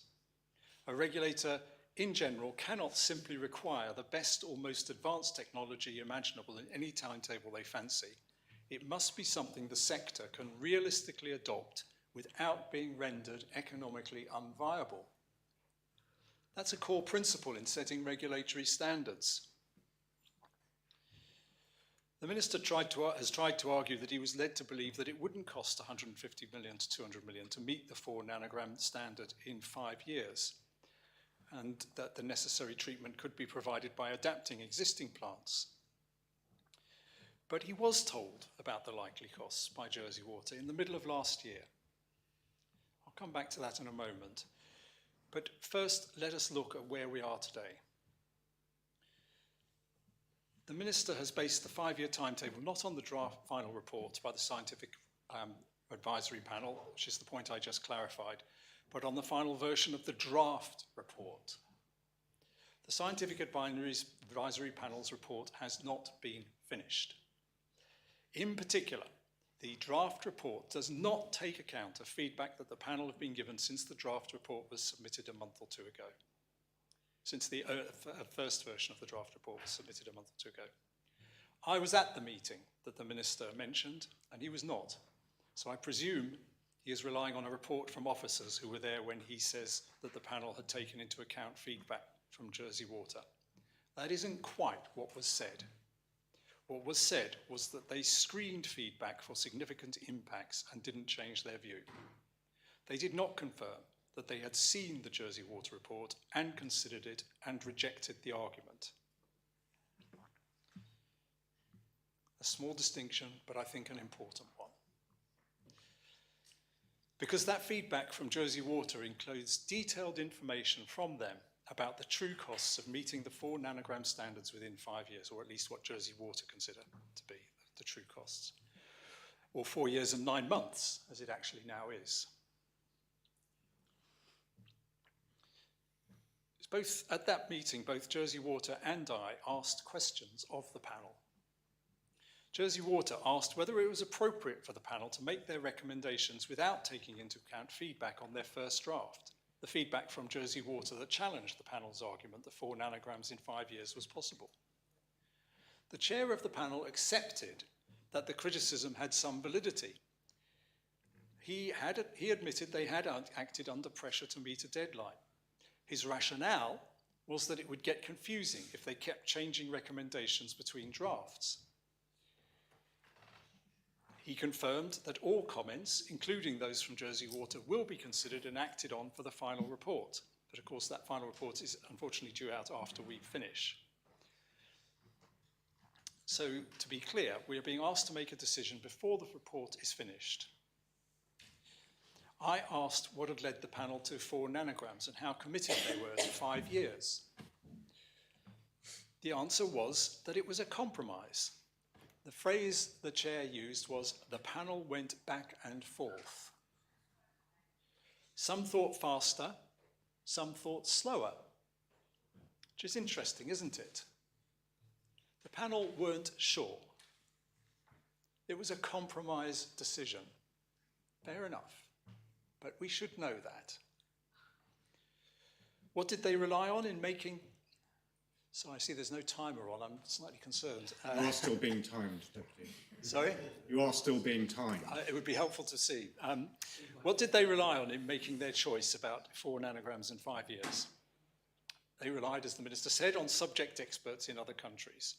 Multiple international experts felt that Jersey should be able to meet this standard and this timetable. But they did not rely on feedback from Jersey Water, the one local expert with the most knowledge.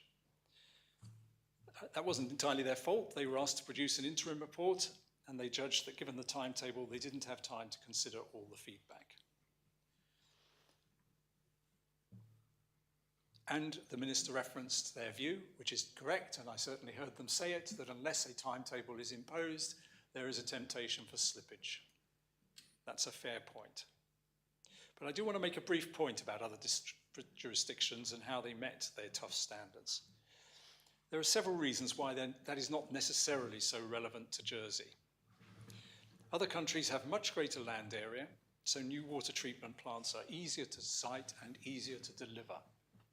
They also have large bodies of water, large uncontaminated or nearly uncontaminated areas, which they can draw upon when they take out of the supply the highly contaminated areas. And in fact, in the countries that I was able to research that had highly contaminated hotspots, their response was not to treat the hotspot areas or the highly contaminated areas, it was simply to remove them. And if they had a 12 nanogram area, they would probably just take it out of supply rather than try and treat it. So there are other ways for large jurisdictions to approach this that we do not have available.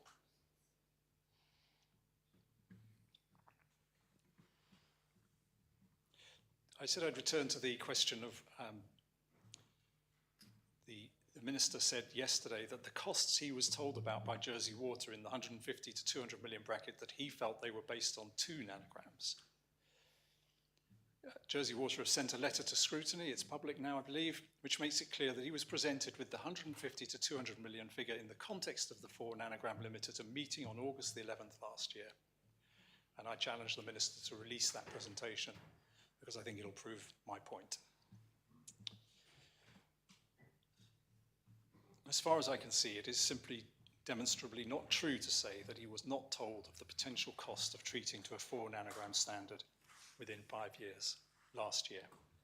So we simply have to factor cost into this decision. We have to recall that the current 12 nanogram limit of PFAS in the water supply is judged safe, according to the scientific panel. The 4 nanogram limit is precautionary. It recognises what we all know to be true. We'd rather not have any PFAS in our bodies. But that is not possible.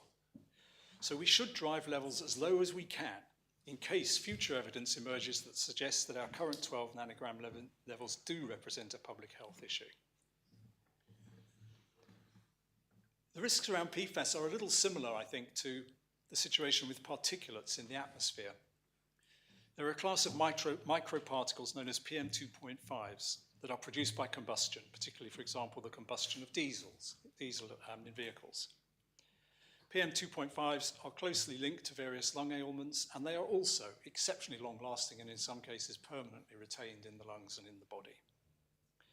PM2.5s are produced by motor vehicles, particularly diesel vehicles. Yet we would not propose a ban on the internal combustion engine because of that. We would accept that we had to be proportionate. In fact, we do have a net zero plan that aims to eventually phase them out, but it is proportionate to the risk. And I would say as an aside, it's interesting that when the Minister justified his decision to abandon the ban on the import of petrol diesel vehicles from 2030, He made much of social justice. It was his guiding principle. And now, perhaps not so much. If Jersey Water would have to virtually double their bills to pay for a new treatment plant within 5 years, how will that impact the less well-off in Jersey? The Minister has produced a get-out clause, which is that he could issue derogations if Jersey Water were unable to meet the standard. I have to say, sir, that that makes a complete mockery of the entire process we're going through. If the Minister is sitting there saying that the answer to the fact that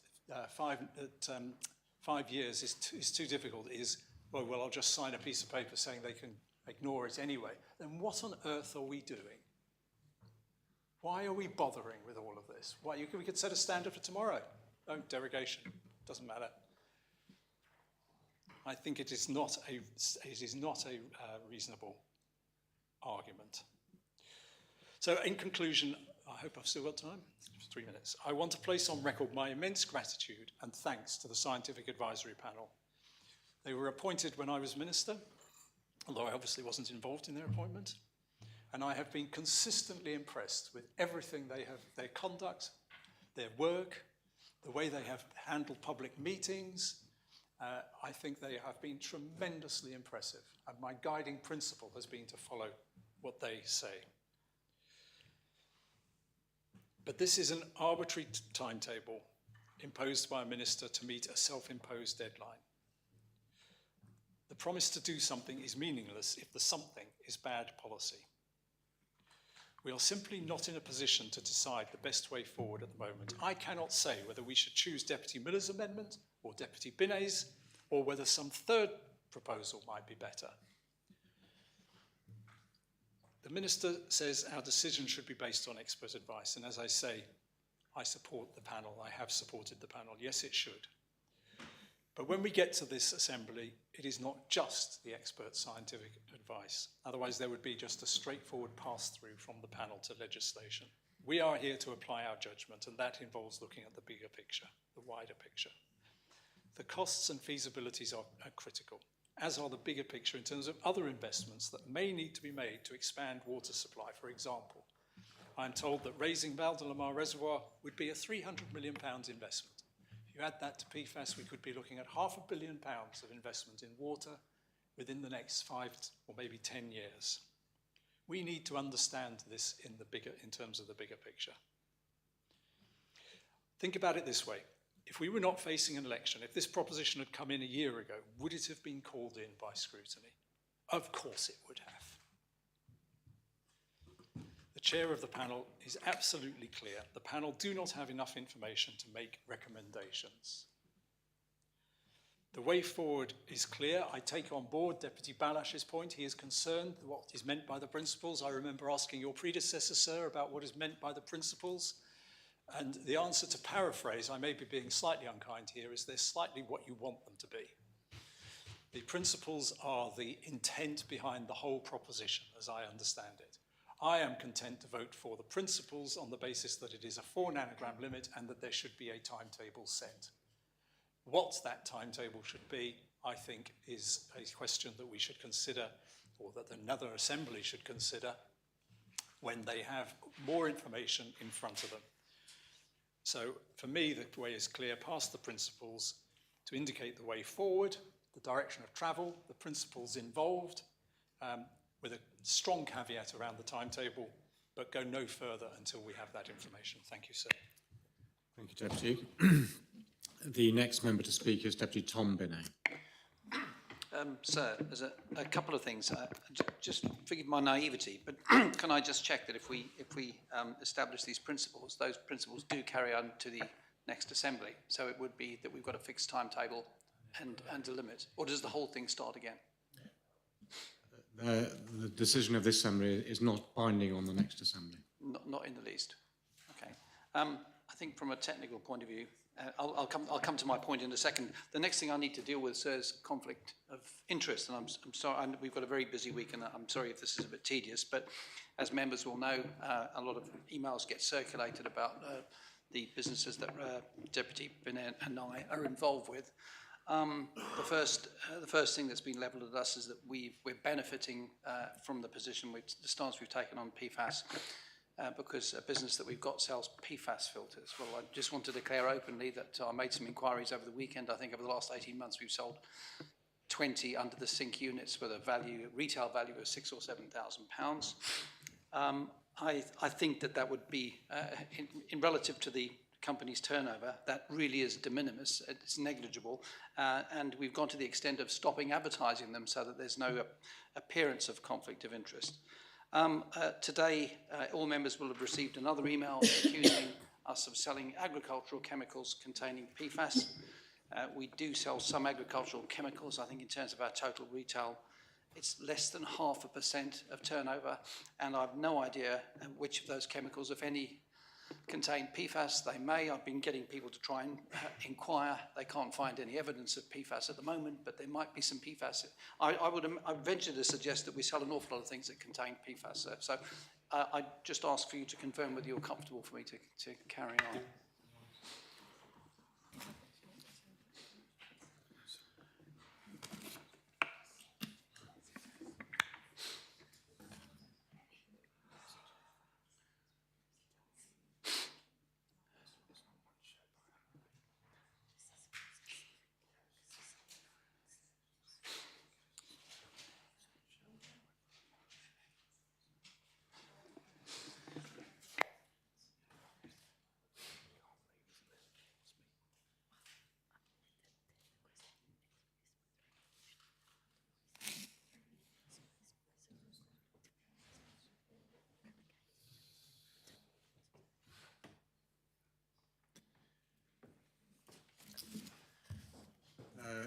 Thank you for raising this, Deputy Binet.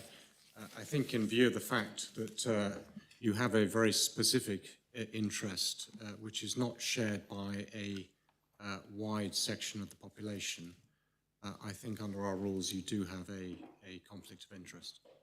Okay, that troubles me slightly. The filters involved, I can buy them from Amazon any day of the week. You can get them from any other, there are a number of different suppliers here for those products. And as far as agricultural chemicals are concerned, I'm not even certain that we are selling anything that contains PFAS. This has just been brought to my attention today. And I can assure members that none of the decisions I make in here are ever designed to benefit me. If I wanted to work to my own benefit, A, I wouldn't be here in the first place, and B, I'd be supporting Deputy Moore's proposition and keeping very quiet, because I think her proposition would involve the fitting of about 70,000 units, and then I would have a conflict of interest, sir. But under these circumstances, I think if I'm ruled to have a conflict of interest here, I just as well leave the Assembly, because we sell tractors that have got oil in, that have got PFAS. We probably sell spraying equipment that will contain the chemicals. I mean, where does it stop? I just do worry from a point of principle that I would probably be ruled to be in trouble from a conflict point of view on everything.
Deputy Werriff, do you have a conflict to declare? No, but I would have, in the unlikely situation of wanting to ride to the rescue of Deputy Binet, I wanted to ask for further clarification of a ruling from you, really, about your ruling you've just made now. Well, I was about to clarify it further, but do you wish to, The ask me a question? point I would ask you to clarify is which bit of the information that Deputy Binet Well, gave it was really in relation to the selling of the PFAS units. It seemed to me, is there any other suppliers of PFAS units, treatment units in the island? Yes, there are a number of different water treatments. How many? How many other suppliers? 2 or 3 other companies, but you can buy them from the internet, and you can get your local plumber to fit them. As I say, we've withdrawn advertising, which is already, if it's not damaging the business, because this is such a very, very small percentage of what we do. We've been doing water treatment since we bought the company 25 years ago. The water treatment covers all manner of treatment that's got nothing to do with PFAS. And we only actually found out that we were selling those filters last summer when somebody brought it to our attention. We'd sold 4. Like I say, I'm sure if I went through the product range that we sell, I will find that I've got a conflict of interest virtually. I'd really have to leave the assembly, sir. It becomes impossible in a small community.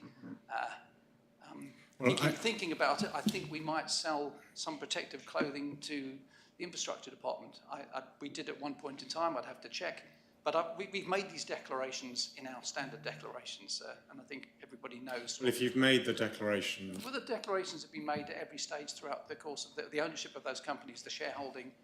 I mean, I don't know whether I'd be required to list the product range, but it would be quite extensive, and it would be a lot of work for people to analyse. Anyway, I have to leave it there and leave it in your hand. Deputy Gorse, are you wishing I don't wish to be unhelpful, but it would seem to me that both deputies declare the interest of their shareholding or ownership of this company, which sells a broad range of that was the point I was wishing to arrive at. Okay, thank you, sir. But, the declaration has been made, and that is noted. In terms of your ability to participate in the debate, my ruling is, or even lodge an amendment, which you've already have, or vote on the debate, then my ruling is that you are not, it does not deprive you from doing any of these things. You've made your declaration, that's noted, and that's sufficient. Thank you, sir. That's something of a relief. I've almost forgotten. Deputy Kajrach, do you wish to speak? No, I'm a bit confused about this declaration.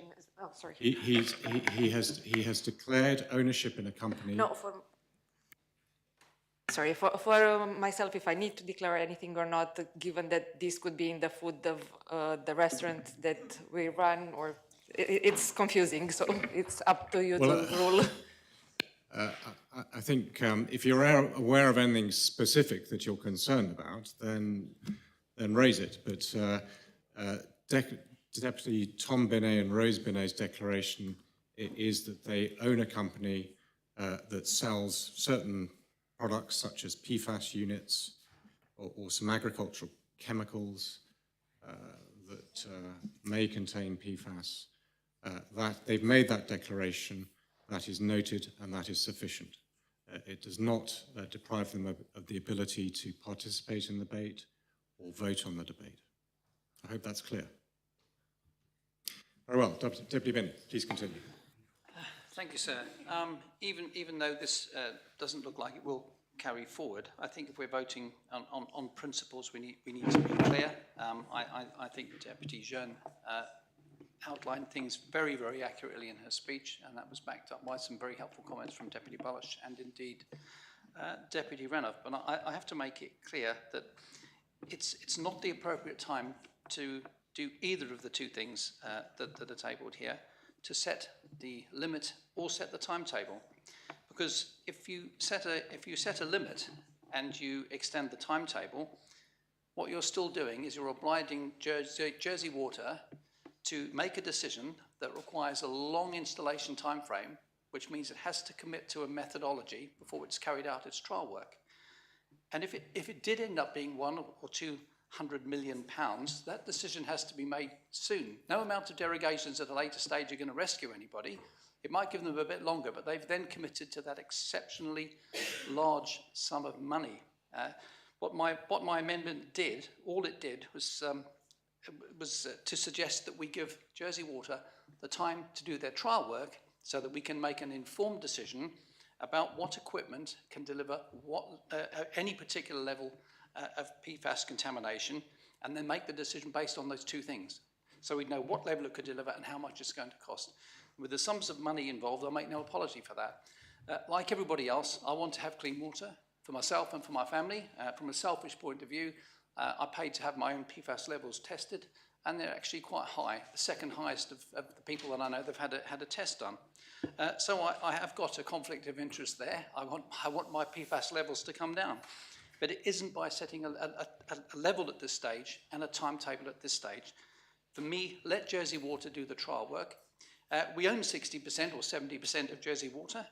We can keep a very close eye on the work that they're doing. We can actually put a lot of pressure on them to do work in parallel to look at the types of equipment and do some essential work on planning how to get those things installed. We've actually got quite a complicated infrastructure for a small place, and that makes it that much more expensive.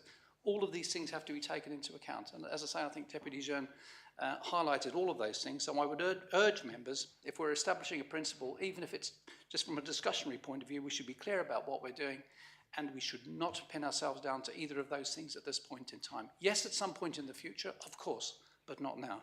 Thank you, sir. Thank you, Deputy. The next member to speak is Deputy Moore. Thank you, sir. And sir, I understand the difficult decision that the scrutiny panel have taken today. And I do quite agree with Deputy Jeune when she says that Jersey Water should continue at pace to progress in finding solutions to meet the reduced level of PFAS that should be required in our drinking water. The report to my amendment, which I'm disappointed not to be able to argue with members today or to debate with members today, argued that in my report, I argue that a swifter timeframe, one that sits within the 5 years that the scientific panel recommends for a lower limit of PFAS in our drinking water, albeit they say ideally, they still recommend that it should ideally be done within 5 years. So my report recommends or identifies that there are other solutions, such as I pointed out, you providing systems in every single premise and household in the island, or there are, as have been shared with members on numerous occasions, other examples from around the world. If I recall correctly, there was one in Australia that was installed within months to treat a whole system.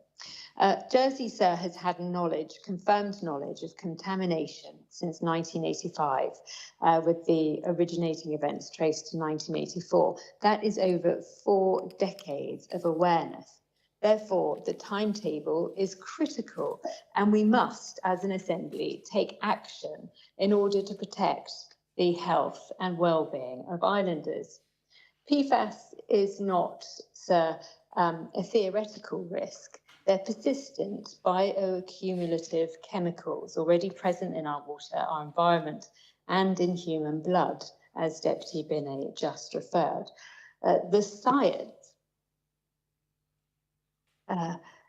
apologies, sir, it supports that we should not delay.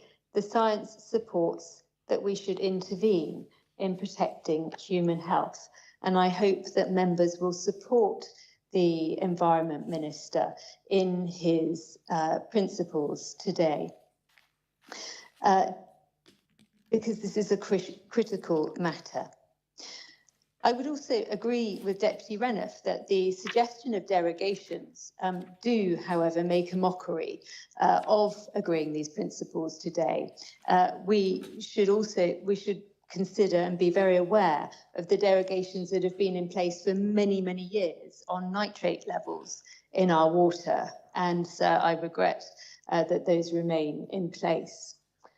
Delay carries measurable consequences. Every year of postponed action prolongs exposure, increases cumulative body burden, and escalates future healthcare costs. Other jurisdictions have demonstrated what decisive action looks like. Germany identified and responded to major PFAS contamination within approximately 4 years through containment, treatment, and regulatory intervention.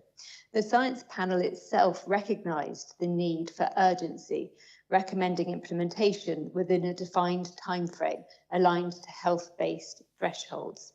Even within that, additional time was already built in to accommodate operational constraints. Further delay moves beyond practicality and into avoidable risk. Yesterday, the charity Bright Futures held a conference about early intervention. It is widely understood in this assembly and outside that early intervention improves outcomes for children's future lives. The same principle applies to our health. The earlier we act on issues that impact upon the health of islanders, the quicker we can improve health and well-being. That means cutting disease and therefore the need for treatment. And yes, that cuts costs. This is why we regularly debate alcohol limits, tobacco limits, and duties to encourage islanders to make healthier choices in their lifestyles. Members are not choosing today between cost and safety. They are choosing between immediate mitigation and prolonged exposure. The longer action is deferred, the greater the harm and the higher the eventual cost, both financial, environmental, and human. We can find savings elsewhere. We can and we must prioritise. We must prioritise human health. Members must not forget the impact of this bioaccumulation in our bodies. Particularly, let's consider the body of a child. A child, say weighing 20 kilos, feels the impact of bioaccumulation to a much greater extent than an adult who may be 4 or 3 times heavier than that child. And so when we're putting children first, we should also consider very deeply the importance of responding to this in as quick a time frame as we can in order to put children first. So I urge members to support the Minister. He is doing the right thing here, and voting against the principles would, in my view, be risking the health of islanders. Thank you, Deputy. The next member to speak is Deputy Dublé. Thank you, sir. I'm following the speeches with interest, and I found the last speech to be very informative, and I wanted to build on something that the Deputy said about children. Generally, the principle of this proposition, I'm very much in agreement with it, but I do share some of the concerns that other members have expressed that it's not quite enough, not quite quickly enough.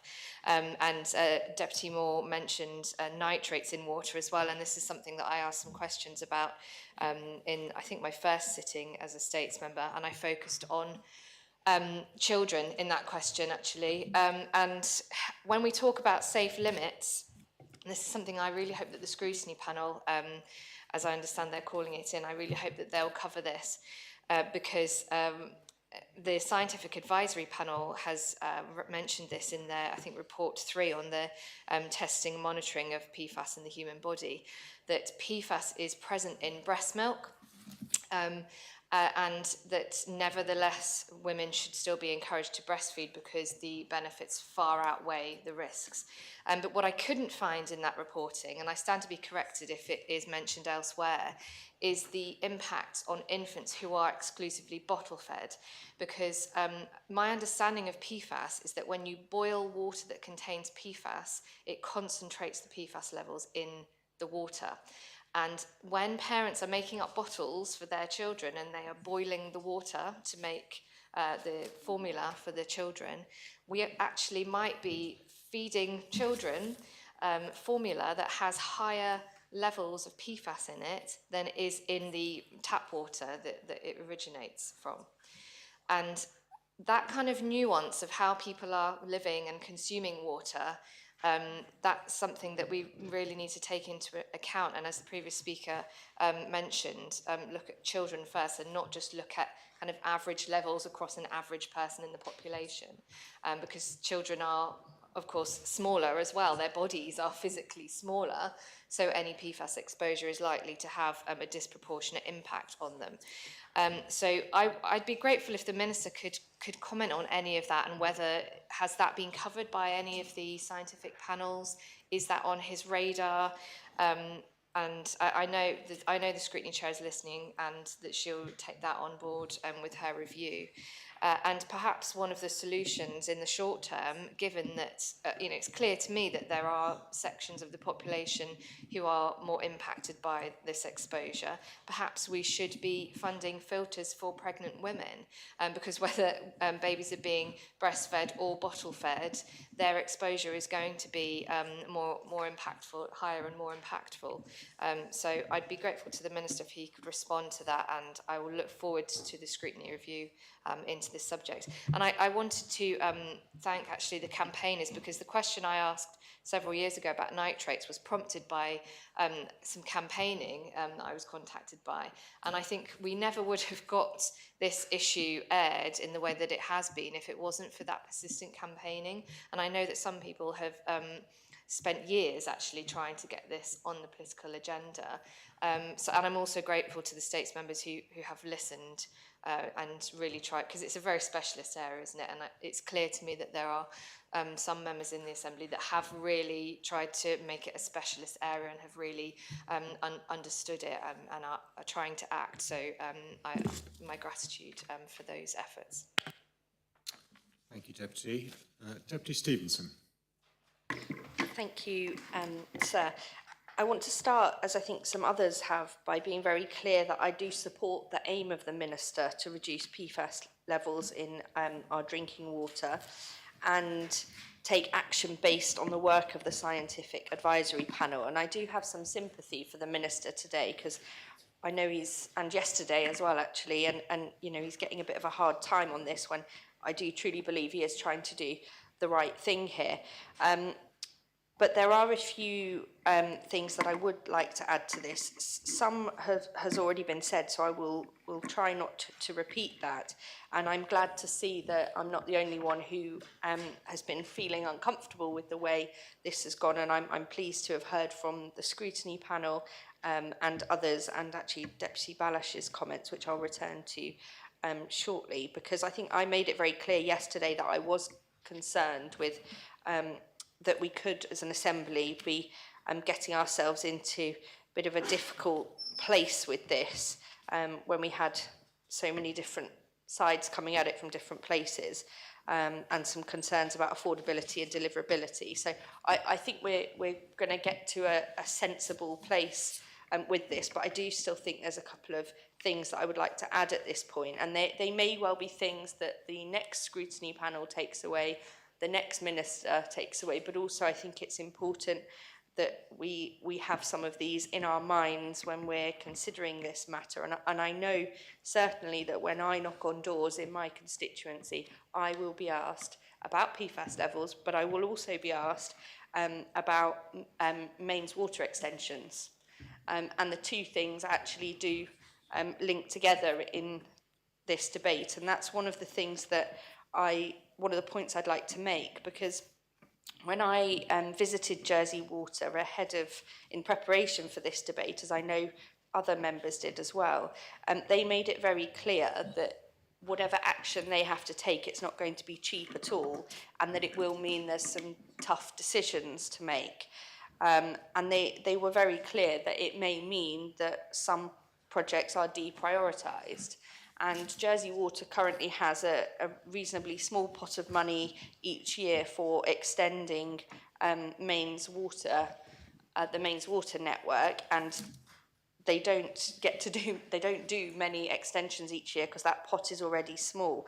And they made it very clear that that pot would be at risk if they're needing to call on as much of their existing resources as possible to plough into taking action on PFAS. And that's a concern for me, because the two things don't entirely work together like that, because if we're talking about improving our mains water supply and reducing PFAS in there, but we do have a large number of properties, more than we should have really, that don't have access to the mains network. And are we choosing to prioritise one over the other here when there are very real risks in some of those private supplies?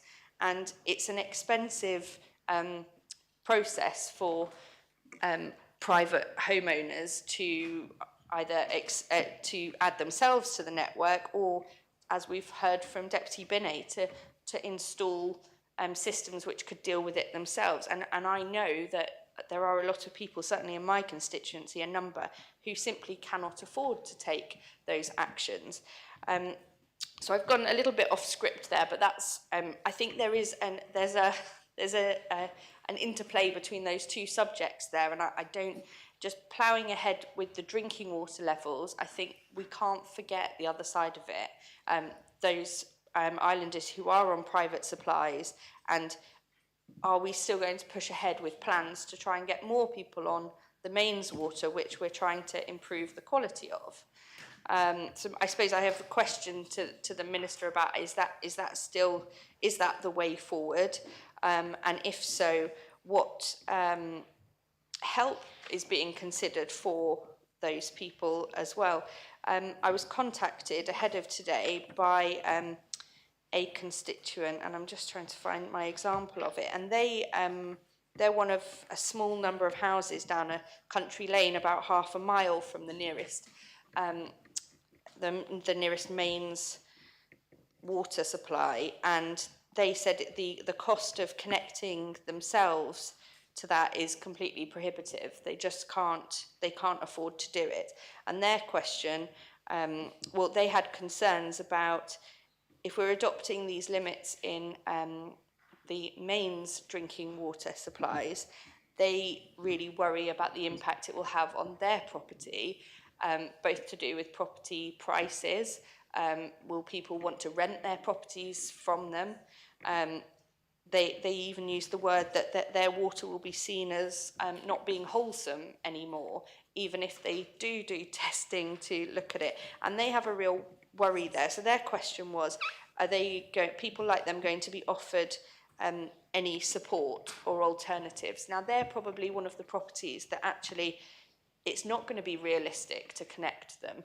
So are there other solutions that government is considering, and Jersey Water are considering, to, probably not Jersey Water in this instance, but to support those individuals?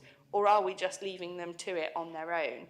You know, we've had schemes to help people with heating systems, electric cars and others. I understand it's perhaps not feasible for everybody in the island because of the waste water that it creates, and our needing to look after our resources, that everybody would have reverse osmosis machines in place. But is there actually a case for where there are properties that it really isn't going to be possible or feasible, affordable for government or individuals to get onto the mains network, to say, well, government will support you in having such machines in place? The other point that I would like to make as well is Deputy Balash, I absolutely agreed with what he said, and questioned myself about whether we should even be asking to vote on the principles today. And I think it's the third time in probably a year that this has troubled me in debates in this assembly, and we don't get clarity. And I think, as we just heard from a previous speaker, that there isn't any clarity, and it's left to us as individuals to vote as we interpret the principles to be. And so my request would be whether PPC, and I'm sure it may well be the next PPC that this would come to, but is there a clearer way that we could do this, where we could make it more clear in propositions what the principles are? This has happened 3 times in recent months, and it doesn't sit comfortably with me. I'll leave it there, sir. Thank you. Thank you, Deputy. So can I ask a question? Point of clarification. Well, I believe it's a procedural question. This is going to be called in by scrutiny. Yes. And that has been confirmed. Therefore, it will not come back to this assembly, and it has to start again from first principles. We have the debate on the principles there. So therefore, we will debate the principles today. It will be called in, and it will have absolutely no effect whatsoever on this piece of work. I'm right in thinking. I just wanted to confirm that before I make a decision. Thanks. Does any other member wish to speak on the principles? Thank you, sir. I rise to speak in support of the previous speaker, actually, about her concerns about connecting to homes. So I've been dealing with 26 homes in my parish, sir. They were told 10 years ago that they would be connected within 4 years. 6 years later, sir, they're now being told they've got to pay £8,000 each to connect to the mains drains. Sadly, many of them have got contaminated boreholes. And it's a real, genuine concern for those families, sir. And I also worry, sir, not only about new connections, but the sheer lack of volume of renewals of existing infrastructure, because at the rate I was told Jersey Water were replacing their infrastructure, it would take over 200 years, sir, to replace their infrastructure that they write off after 30 or 50 years. So I'd arrived today, sir, fully intending to support Deputy Binay's amendment, but that's not going to be possible. But I do support the Chair of Scrutiny, sir, in calling this in, because we are in a position where we've got three ministers who, one has a proposition, two have amendments, sir. It's not a good place for us to be as members, and I do think further work needs to be done, and I'm not sure which way I'm going to vote when we get to the vote shortly, sir, but I echo Deputy Stevens' concerns, sir, about the state of our network, the lack of progress in extending that network, and I would question part of what Deputy Baloch said. Thank you, sir. Thank you, Conor Tarp. Does any other? Deputy Morrell. Thank you, sir. I promised Deputy Rob Ward that I would speak for a good 15 minutes. But no, I just wanted to quickly to say, I think we know which way this is going, so I won't speak long. But the debate has actually moved away from PFAS and towards Jersey Water, which I think is very interesting, and is something that I think we should all take from the debate, actually, because some of the things that were said, I can't remember if it was Deputy Stevenson or Reniff, but it was about the kind of levels of investment going back into the water network. Now, I think it's really important. We do not in Jersey, and I praise Jersey Water for this, we do not in Jersey have the problems that the United Kingdom has with their water companies and treatment. But it does appear, listening to the Constable of St John and others, that there is a significant difficulty in investing in the island's water infrastructure. And one of my concerns when Deputy Luce, who from my perspective understandably brought this forward, but knows that really this isn't going to go any further forward, one of the concerns I had was about understanding the true nature of Jersey Water's needs. If we, no matter where we set the level for PFAS, what are their true needs in terms of help with regard to developing the infrastructure to meet the targets that the Minister wishes to set? And I think even in this debate, we've heard that it's difficult to understand that. This is a company which returns dividends to shareholders, but apparently, according to the Constable of St John, is unable to connect people to the main supply in the timeframes that they initially set out, and then asks for extra spending to do that. And so I am concerned that any targets that we use or set would be used as a method of enhancing the infrastructure investment that the company wishes to do, but doing so from public funding rather than through the fees that it charges, which is the way it should be doing it. And so I think what we have learnt in this is that one of the things we do need future minister or future scrutiny panels to look at is actually what are Jersey Water's needs? What are they spending in terms of investment in the island versus the fees they take? And, and then understanding the call that may or may not be required on the public purse. because these are fundamentally important questions when it comes to setting targets for pollution control. I still, and I really do respect the work of the panel, and also Deputy Luce and Deputy Binet in driving the work of the panel and listening and acting. And that's, to be honest, all that the two of them have wanted to do is listen to the panel, act on their findings in order to provide islanders with a degree of sense of security in their water supply.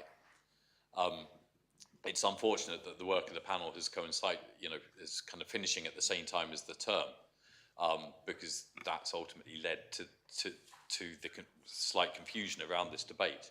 But there is more work to be done around Jersey Water, and in the next Assembly, I think it will be beholden on that Assembly to really get a firm understanding of what does the company need in order to reach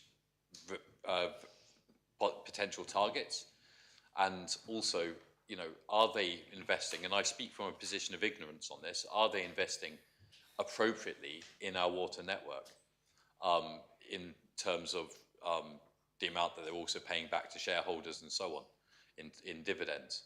I think these are really important questions that this Assembly needs to ask in order to make sure that we have a water company which we know supplies us with good quality drinking water.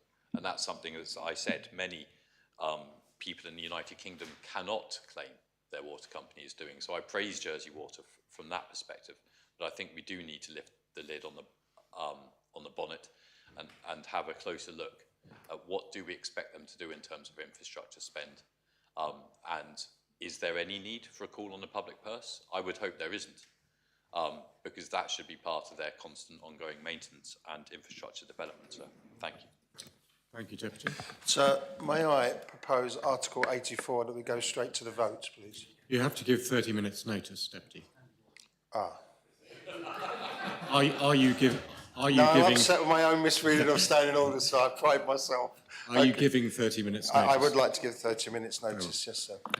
That's noted. Does any other member wish to speak on the principles?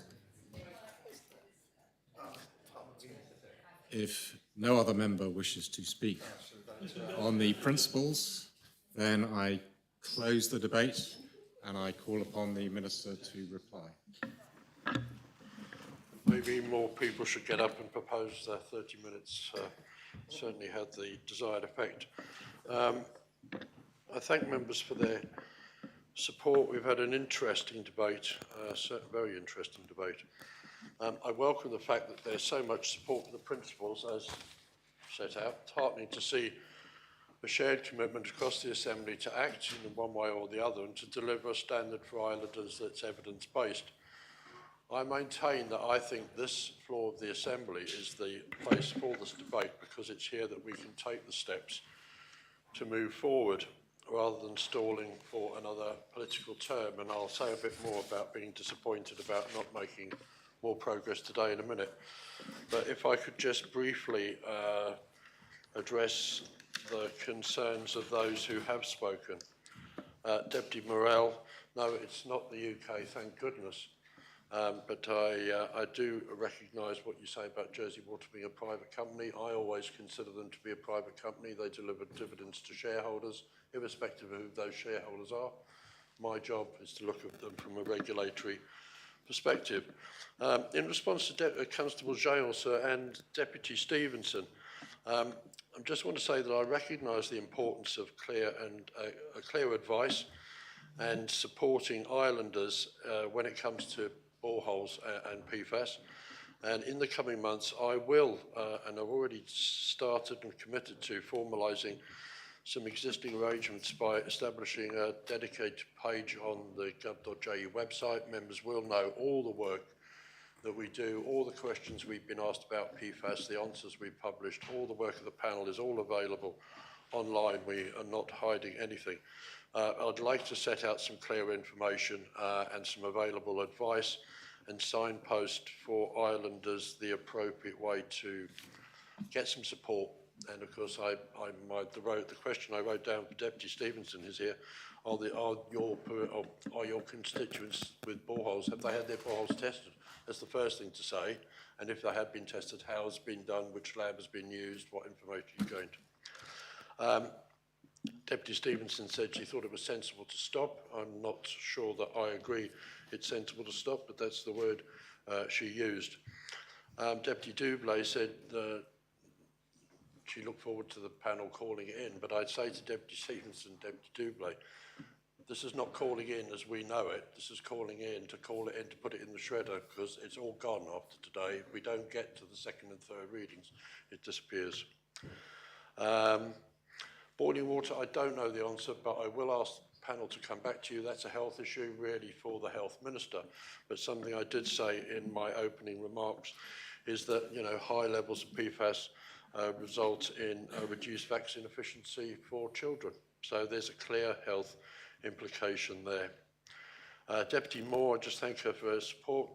Deputy Binet, I would thank him for his support. So he's been a great support for me over the months that we've been together on the PFAS panel, working with the PFAS panel, and I 100% support his position on his filters and his paint and everything else he sells, because it's no different from everybody else. Anybody can go on the internet.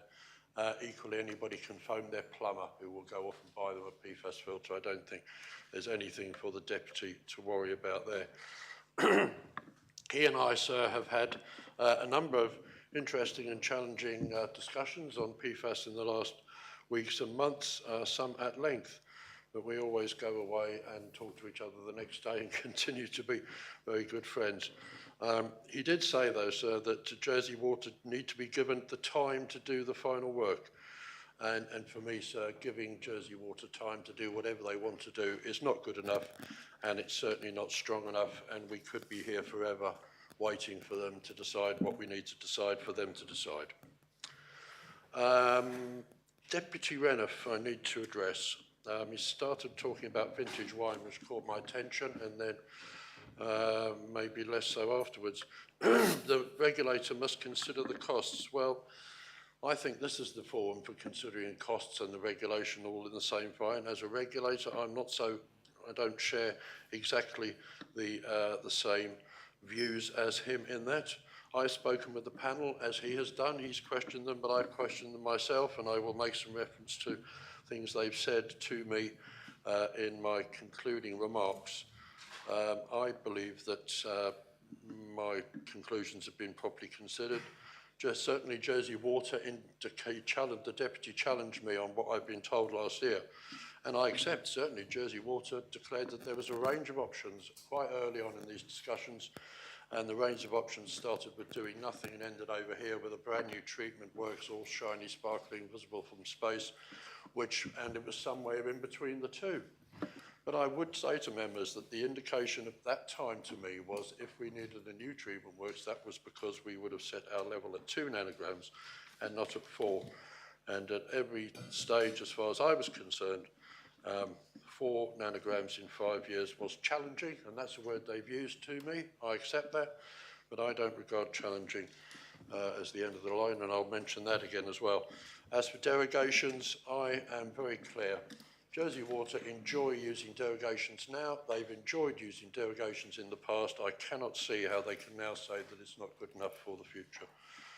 I'll leave that there. Deputy Balash talked about the principles, and as for my concern, I think the principles are exactly that. The principle of deciding a limit within a time for Jersey Water to take action to reduce PFAS. That's what I would consider as the principle. We get onto the detail, the numbers, the time frame, the levels, that sort of thing comes in the second reading. The chair of the scrutiny panel, I'll address scrutiny in my summing up, so I think, and I just finished by thanking Deputy Gardner for her support. The level of 4 was reached after a lot of work. It's not just being conjured out of thin air. The panel went away and did a lot of work on analysing the levels of PFAS in food. They then worked on the basis that 20% of your intake comes from water, 80% from food. They put the calculations in, and the number that came out at the end for the weekly tolerable intake was 4 nanograms. I'll leave that there, sir, but I just want to talk a little bit about the comments paper submitted by the Environment, Housing and Infrastructure Scrutiny Panel, which appeared very late yesterday afternoon. And I quote, well, they say, and I quote from them, while the panel supports the principle of establishing statutory PFAS limits, it has no choice but to call in my proposition. And so while I welcome the panel's strong backing for the principles and its encouragement for members to support them, I have to say in what we parliamentary language, I am bitterly disappointed by the panel's intention to call it in this afternoon. As the panel recognises, its action mean that the amendment to the water law falls away automatically and the whole process will need to begin again in the new Assembly. Respectfully, sir, I suggest that this is unnecessary and a backward step. The panel references the challenge presented by the publication of the final report last Thursday with the scrutiny hearing on the next day. This was last Friday when I went to the panel for an hour and a half plus and spoke to them. This timetable was agreed by us in advance with the panel in order for them to scrutinise and ask questions on the completed report 4, which had been published the day before and has now gone out for the public to have some input before it was completed and finally published in June. In fact, the final report did not introduce much new detail. That information had already been included in the earlier draft reports, the online public meetings which had been available to scrutiny. There were just 2 minor additions which appeared. There had been an opportunity to hold earlier hearings and questions were raised at the quarterly hearing, but it was agreed with the panel that holding the hearing last Friday with myself was sufficient and the most appropriate option. The panel also highlights that emerging information is being submitted right up to this debate from many stakeholders. And yes, sir, this is what we have experienced over the past 18 months. And I have to say there's no end in sight. The nature of PFAS is such that new information is coming out constantly. However, there comes a point at which one has to act on the basis of information known at a point in time. It doesn't mean that actions can't be revised later, but one has to stop at some point and get the ball rolling. This would have been the opportunity today. Scrutiny's actions to delay, in my view, sends the wrong signal to islanders. PFAS has serious health outcomes. That's why we need to act now. Let's not forget that those islanders who are seriously affected, I received an email from one this morning who has campaigned for a very long time. And I was told in this email, this has been a long, real fight for me and my family. It genuinely means something to see finally something being taken seriously. You're doing the right thing morally for future generations. It's a sad day, sir, when the Assembly is in effect not following the scientific evidence before it. I'm sure that this evidence will only evolve into a more precautionary and stricter way. And it certainly is clear that the evidence won't go in the other direction. Another islander emailed all states members this morning confirming that scientific basis on why 4 nanograms per litre in drinking water is appropriate. And he directed us to the European Food Safety Authority study and the tolerable weekly intake that I just mentioned when answering Deputy Gardner's question. The thresholds based on observed biological effects on children, which includes water and food intake. The islander in their comment states, and I quote, water is the most controllable exposure pathway. Food and environmental exposure are harder to regulate quickly, so water is the primary intervention point. Ignoring it guarantees continued overexposure. So when we consider the percentage of the weekly tolerable intake that current levels of PFAS in drinking water represents in the average person's diet, drinking just 2 litres of water per day would represent about 45% of your tolerable weekly intake. If the level of PFAS in drinking water falls to 4 nanograms, then 2 litres would only represent 15%. We can see that water is indeed a major contributor. I remind members that it rests with me as the Minister to set or revise water quality standards that are set out in the schedules of the law. I believe, sir, that I would be failing in my duty if I neglected to do this. The recommendations of the PFAS panel have determined the content of my amendment. I believe through the work of the panel that a 5-year timescale should give ample time to bring into effect the infrastructure required. It won't be delivered overnight, I accept that. In fact, the Assembly might have agreed 7 years if we'd gone on this afternoon to debate the second reading. But either way, sir, we need to get started now. Jersey Water needs to know what it is working with. Again, the PFAS panel were mindful of Jersey's particular situation and suggested their timescales accordingly. Other countries are doing this more quickly. Without a defined and enforceable date, there is a risk that progress is slowed or deferred. If, for good reasons outside of its control, Jersey Water finds the deadlines hard to meet, then dispensations are there to be used if needed. And I've spoken about that before. Jersey Water has, ever since I lodged this proposition, sir, and changed, as far as I'm concerned, the goalposts. I realise they have a different viewpoint on this, and in a letter sent to scrutiny, they say a new water treatment works was known to me last year. I disagree.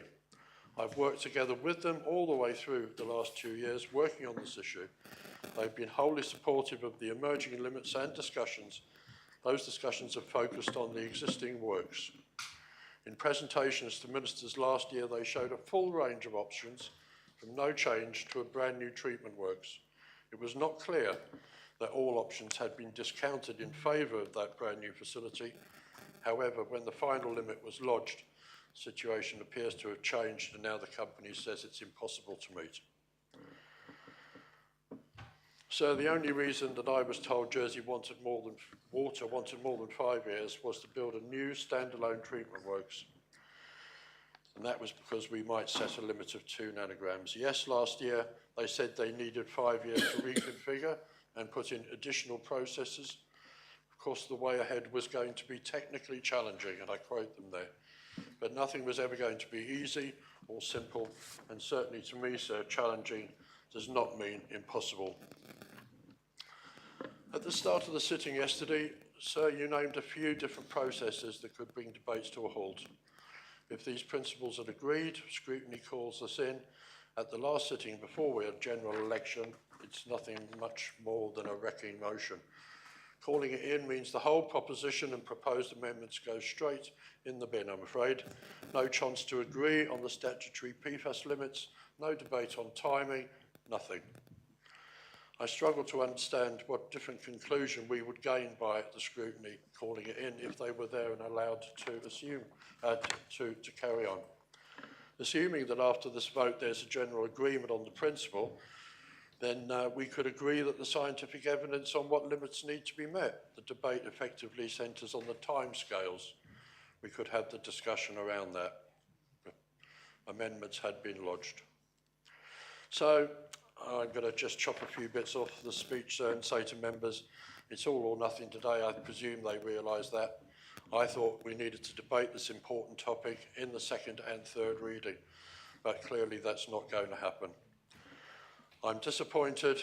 Information keeps coming in, but strict levels on PFAS are only going to get stricter. Public health considerations for islanders mean that we should not wait to get started.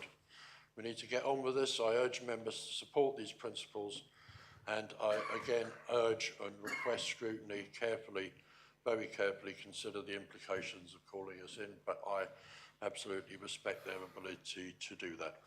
Thank you, sir. I call for the appel. Thank you, Minister. The appel has been called for, so I ask members to return to their seats.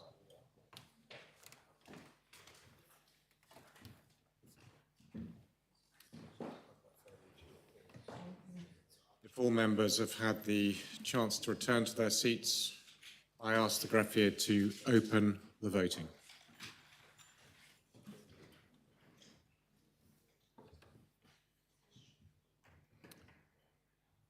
If all members have had the opportunity of casting their votes, then I ask the greffier to close the voting.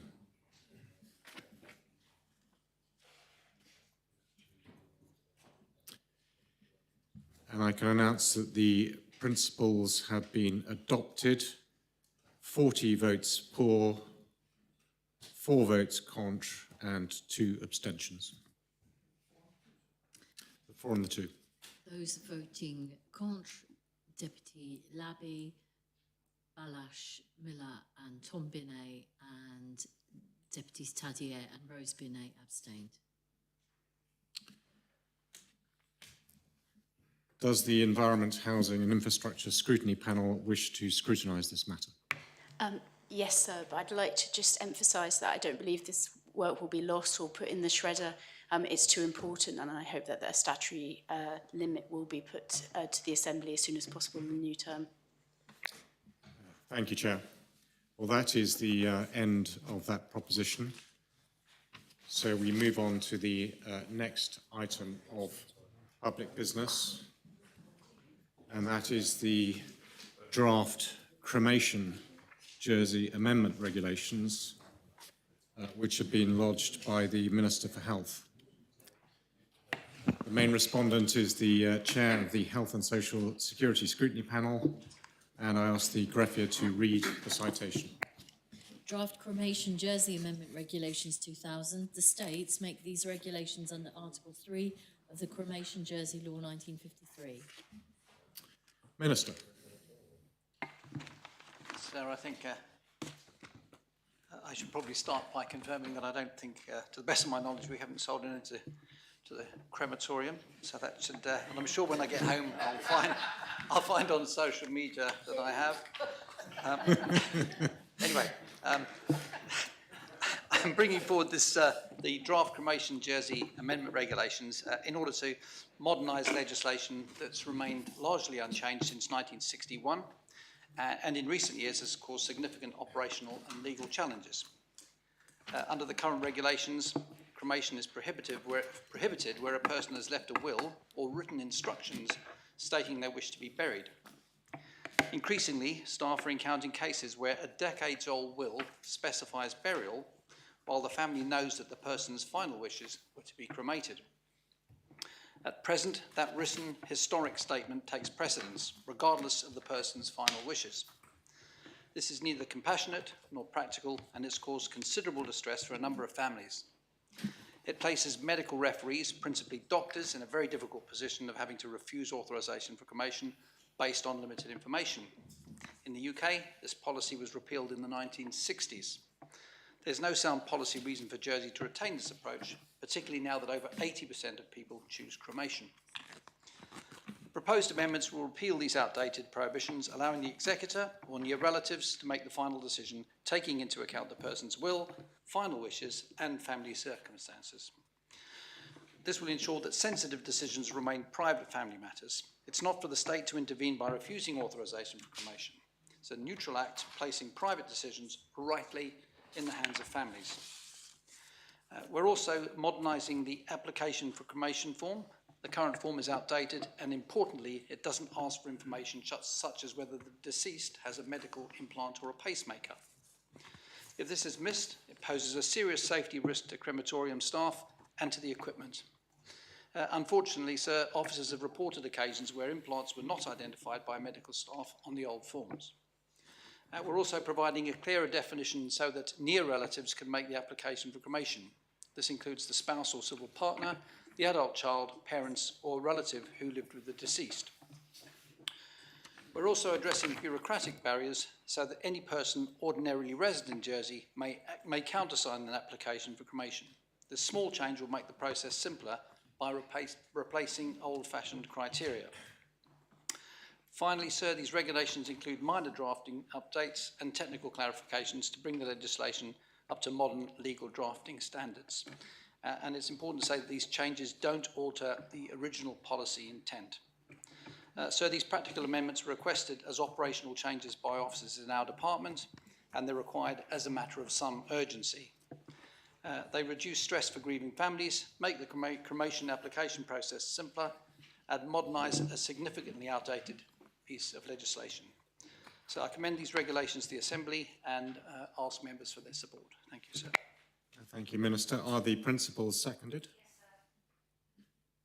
Does any member wish to speak on the principles? Deputy Dubney. Thank you, sir. My panel has published comments on this, and we are supportive, as members will have seen from our comments. One thing I did want to draw members' attention to was some concerns that were highlighted via one of my panel members, Constable Shenton Stone. And this was around delays in securing cremation services.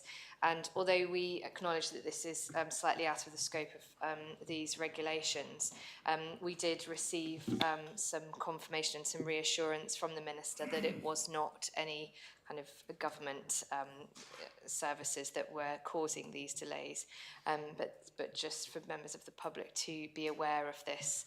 And we thank the Minister and his officers for engaging with the panel on this. Thank you, Deputy. The Constable of St Mary.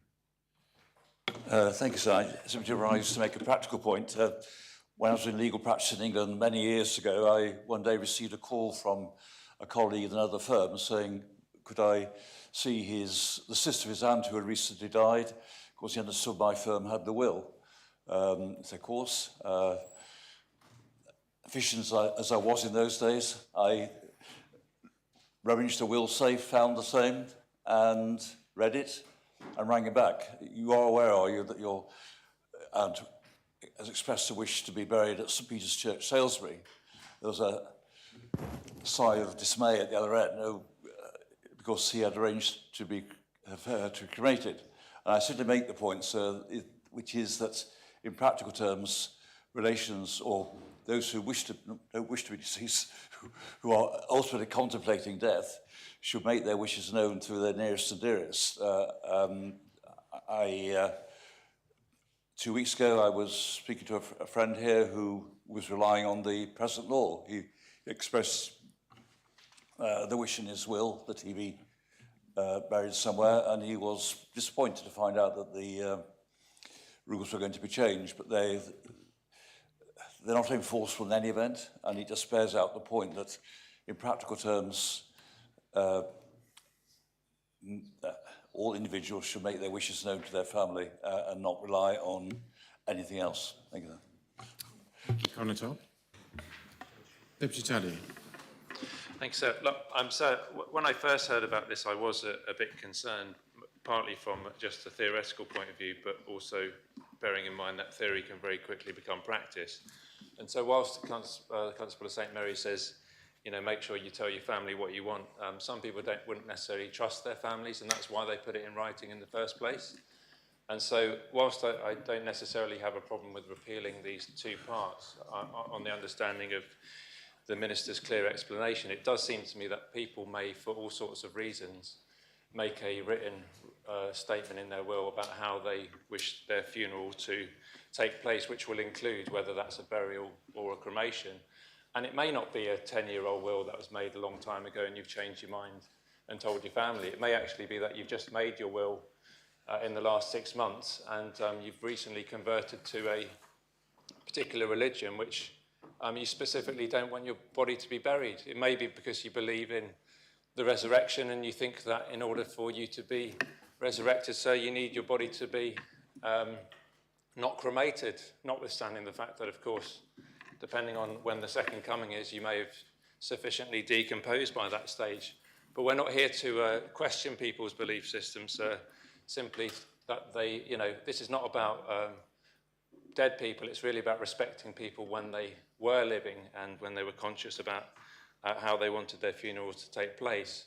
And I would be concerned that actually the Minister might say that it's an extreme circumstance, but where a family member has more concern about keeping costs down, and if it is cheaper and more efficient and practical to have a cremation against the will of the deceased, that that written statement would now no longer hold any sway or force. So I'm not sure on the balance whether getting rid of it is absolutely correct and whether families can be trusted. In my experience, family members can't always be trusted, and that's why one might go to a lawyer to draft a will and then pay some money for that, pay good money for that, only to find out that the written instructions have no sway anymore. So I'm not sure if that's a sufficient safeguard in this respect to ensure against that. Thank you. The Constable of St Saviour. Thank you, sir. Very briefly. The Constable of St Mary sort of picked me to the post with the main question, sir. But I was quite interested to read the proposition, sir, that your body is not property and doesn't belong to you when you've passed over. I did actually have two parishioners, sir, both husband and wife, who prepaid their own funerals and made all the arrangements prior to their demise to make sure that they were buried as per their wishes. But I just find it a little odd that there must be sort of a pre-will stage. If the will cannot be traced immediately, often it's not. There's quite a delay between the funeral and the will being read. So I don't know if there's any shortcut for that, sir. Does then Deputy Kovacs. Thank you, sir. I'm speaking with some concern about this proposed regulation amendments, and this is not simply a technical update. It touches something deeply personal, how we honor our dead, and how we respect the wishes, beliefs, and dignity of each individual at the end of life. For many in our community, including those of the Muslim, Jewish, and part of Christian faith, myself included, cremation is not seen as acceptable. It is not a preference, but a matter of belief and conscience. The same is true for many others who hold strong personal convictions about burial. This debate is not about religion versus modernity. It is about respect for diversity, and respect for a person's right to have their wishes followed after death. The proposed changes remove a statutory safeguard that currently prevents cremation where there is written evidence of the deceased wish. While families are expected to take those wishes into account, the legal certainty is reduced. Decisions may instead be interpreted and negotiated among relatives at the time of grief. That raises an important question. If someone has taken the time to clearly set out their wishes in writing, should those wishes not carry real weight? Should they not be protected? We speak often in the Assembly about personal autonomy. We have debated the right to choose how we die. Yet here we are considering weakening the weight given to a person's clearly expressed wishes after death. That is a difficult contradiction, in my opinion. This is not about opposing cremation. Where it is wanted, it should of course be respected, but we must also stand up for those who do not want it, clearly, explicitly, and in writing. For many communities, burial is an essential part of honoring the deceased. Among many Romanian families, for example, burial is seen as the proper and dignifying way to lay a loved one to rest, even when it involves significant effort or cost, such as repatriation of the body, if the death is to happen here for such migrant residents. That reflects how deeply these traditions, cultural aspects, and beliefs are held. There is also a practical concern. Removing this safeguard risks creating conflict at the time of grief. Families may disagree. Pressure, emotional or financial, may influence decisions. The current rule, while imperfect, provides clarity and protection in precisely those moments. A modern system should be flexible, yes, but it should also be firm where it matters most. And few things matter more than respecting a person's final expressed wishes. Sir, a compassionate society does not simply make process easier. It ensures that even in death, individuals are treated with dignity and respect for who they were and what they believed. For those reasons, I cannot support these changes as they stand, and I ask members to reflect carefully on what is at stake and to ensure that in modernizing our laws, we do not unintentionally diminish the respect they are meant to uphold. Thank you. Thank you, Deputy. Does any other member wish to speak on the principles? If no other member wishes to speak, then I call upon the Minister to reply. Thank you, sir. Thank members for their various contributions. I hope I tried to reduce this to a manageable speech because I know there's a lot of business to be done, but I hope I can reassure members this doesn't take away people's rights to be buried at all. This is to give some flexibility, particularly for the medical referees, to deal with a very good number of cases now where people have expressed a wish 40 years ago. Everybody in the family knows that that wasn't the person's final wishes. And there have been numerous occasions where this has caused an awful lot of problems, and a lot of problems for undertakers and for the medical referees. I've been briefed several times on this. I've spoken to our own medical officer of health, and I rather suspect if we don't change these rules, we're going to have some real problems, because they're now saying, I don't want to deal with this, and I think you might find people stepping back from the role. We could end up in real trouble. This takes care, this is basically designed to cope with the fact that 80% of people are now, 80+% of people are now opting for cremation. And it doesn't take account of dealing with situations where things have clearly changed. If somebody has got a clear preference to do something, that'll be taken into account, and there's every chance that their wishes will be respected.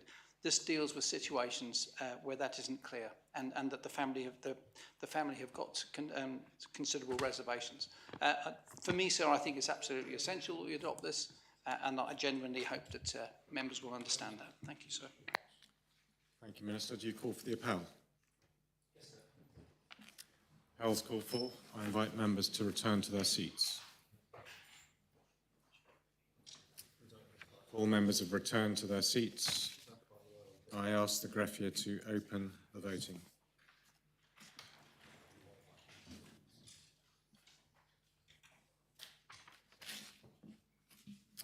If all members have had the opportunity of casting their votes, I ask the greffier to close the voting.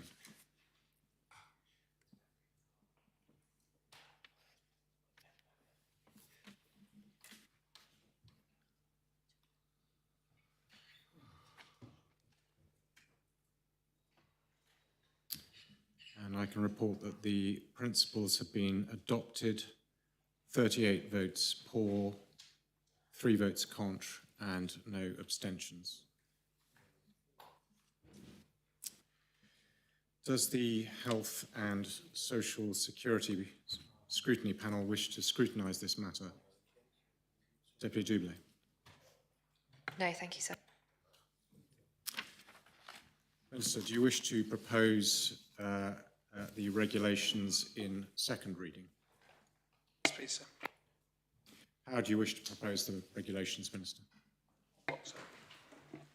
Are the regulations seconded? Yes, sir. Does any member wish to speak on the regulations? Deputy Taddia.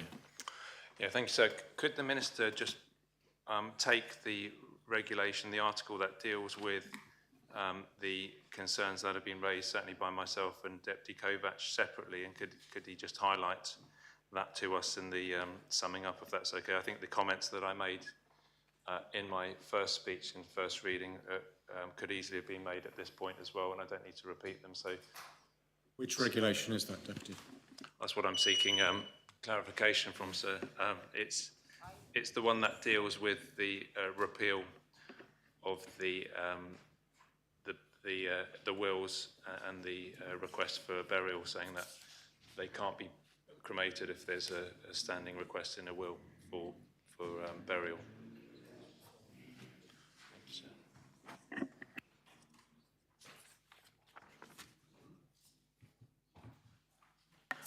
I think it may be Regulation 5. Regulation 5. Does any other member wish to speak in second reading on the regulations? Sorry, sir, could we ask the AG if that would be, I think that's the whole point of what we're doing. So, Deputy Taddia has asked for the regulation, one regulation to be dealt with separately. I'd understood that to be Regulation 5, which is Part 3 of the regulations. Yes, Attorney General, can you assist? If I've understood the Deputy correctly, the bit he wants taken separately is that it's not lawful to cremate the remains of any person who is known to have left a written direction to the contrary. That's in Regulation 4, Paragraph 1 of the existing regulations, and it's point 2 that says that that should be deleted. Thank you. I hope that's helpful. So, Minister, you're being asked to take paragraph 2 of the proposed regulations, which deals with the deletion of the existing regulation 4.1. You're being asked to take that separately.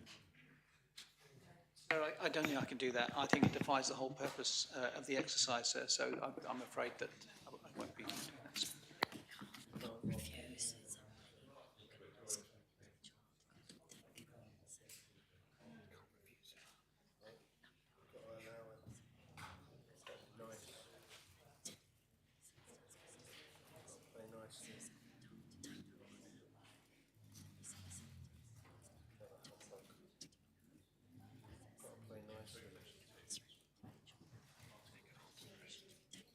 Which page is that on in the document?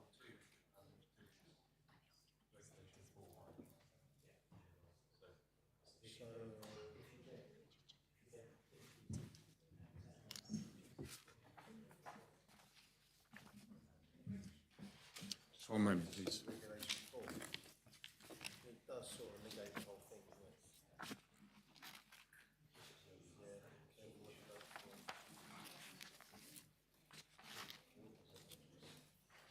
Regulation 2.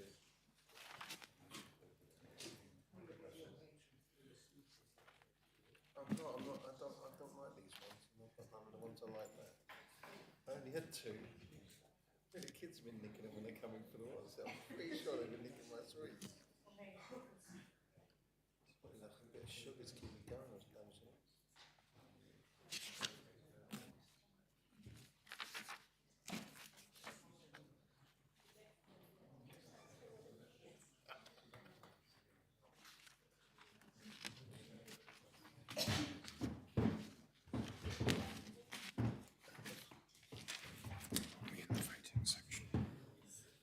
Yeah, you can't.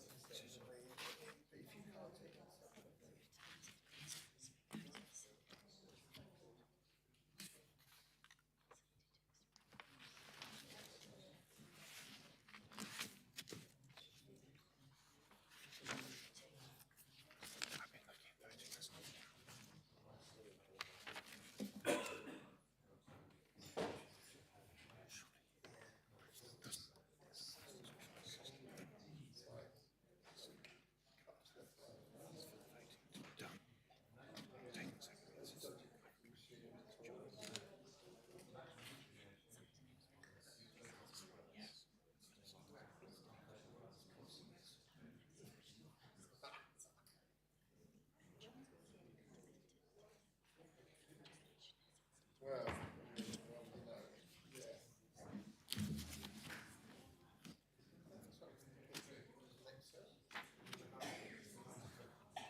Well, so apologies to members for that delay.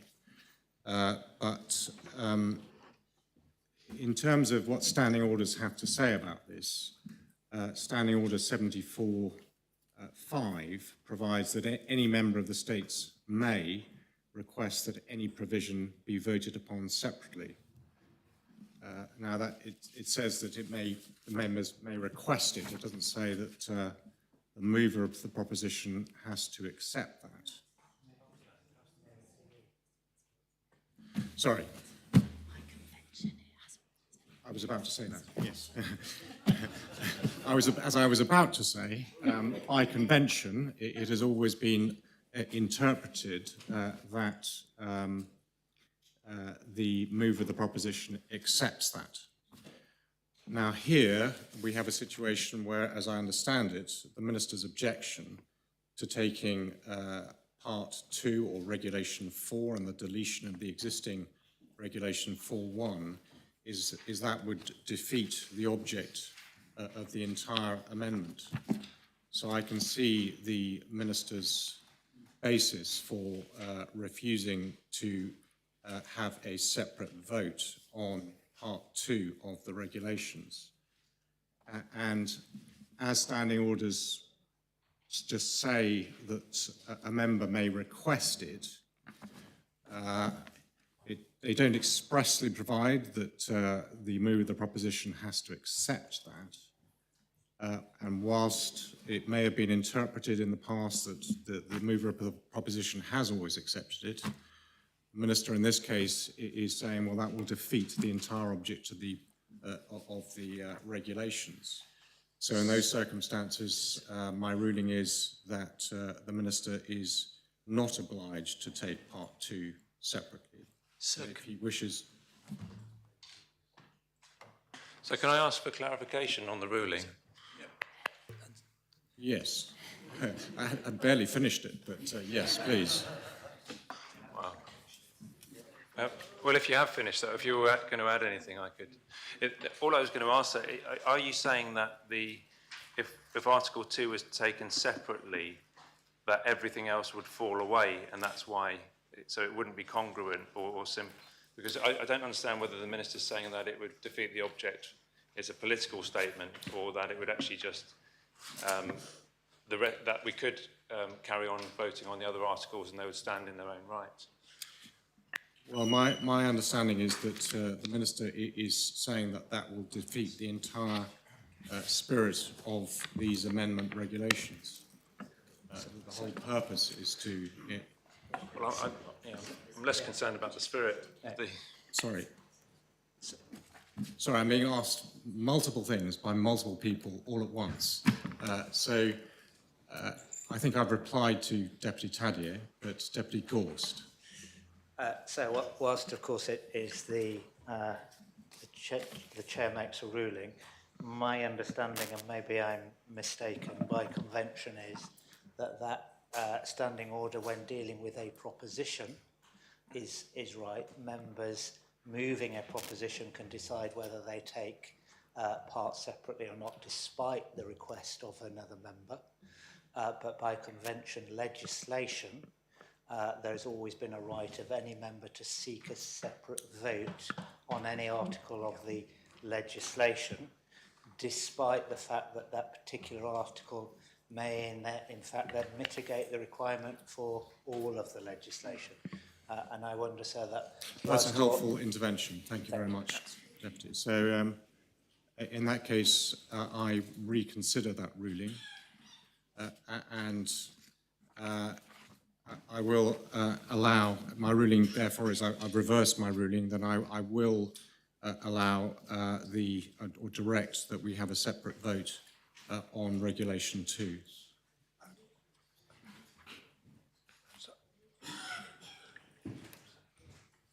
Attorney General.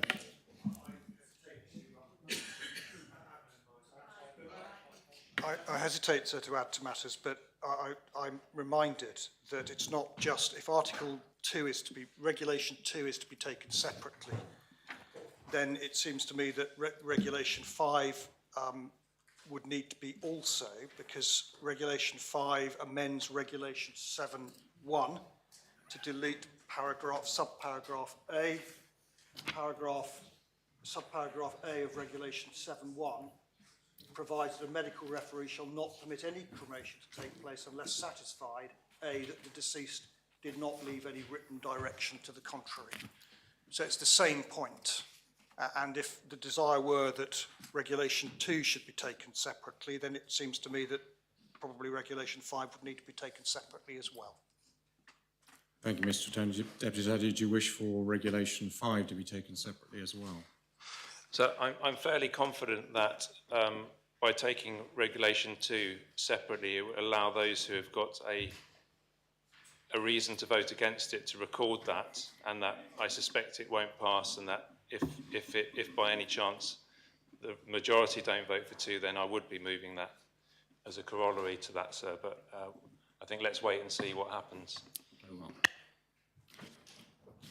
So, Minister, taking this in order, do you wish to take part 1 and then, well, part 1 and part 3 and 4 of the proposed draft regulations? Do you wish to have the vote on that first?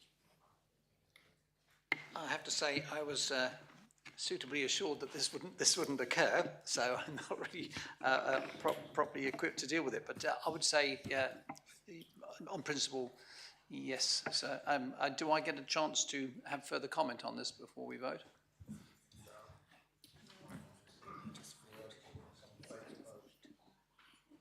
Well, we haven't finished the debate yet, so you haven't replied yet, so we haven't got to voting yet. So you have the chance to reply. I can see Deputy Renouf itching to put his light on. So. If the debate is still live on the articles... You haven't spoken yet, Deputy, as I understand it. No. And I would just say that I think there is actually a simple way through this in practice, which is that Deputy Tadyer wants to make a point. He has requested the option. I very hesitate to take the Assembly for granted, but I think that even Deputy Tadyer accepts his desire to take 2 is unlikely to lead to it being defeated. And if we just simply proceed through the votes with a degree of calmness about it, that this situation may resolve itself. Thank you. Does any other member wish to speak on the regulations in second reading? No other member wishes to speak, then I close the debate and I call upon the Minister to reply. Thank you, sir.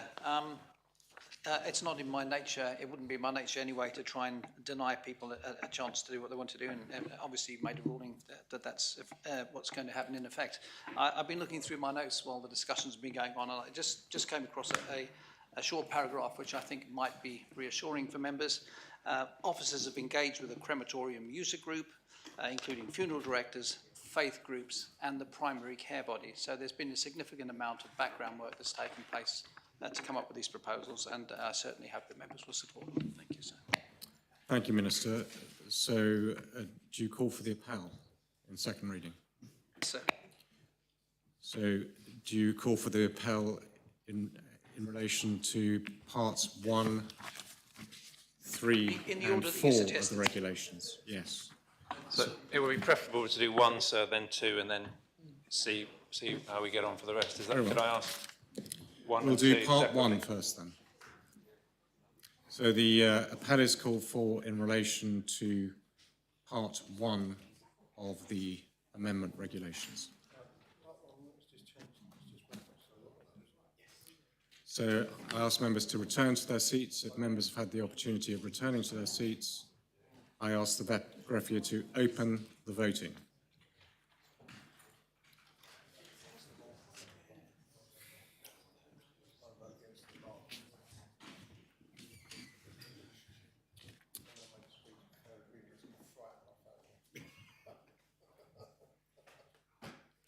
All members have had the opportunity of casting their votes.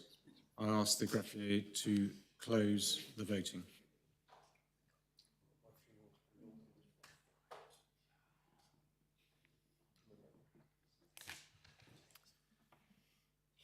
And Part 1 of the regulations have been adopted in second reading, 42 votes pour, 1 vote contre, and 1 abstention.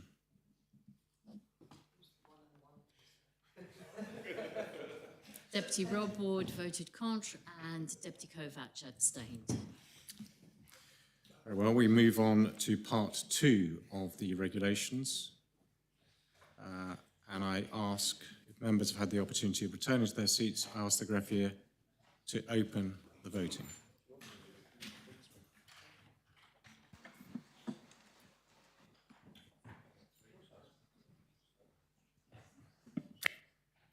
If members have had the opportunity of casting their votes, I ask the greffier to close the voting.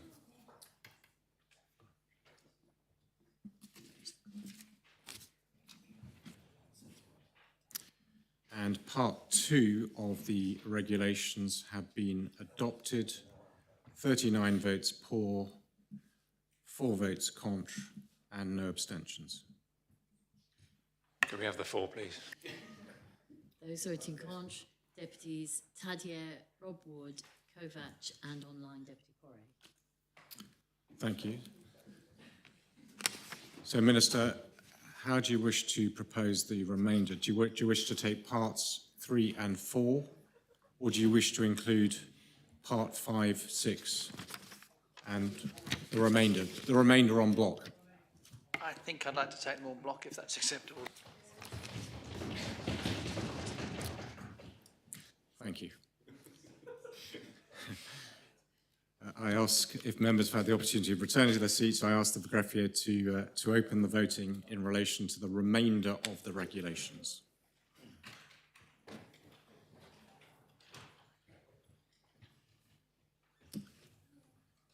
And if members have had the opportunity of casting their votes, I ask the greffier to close the voting.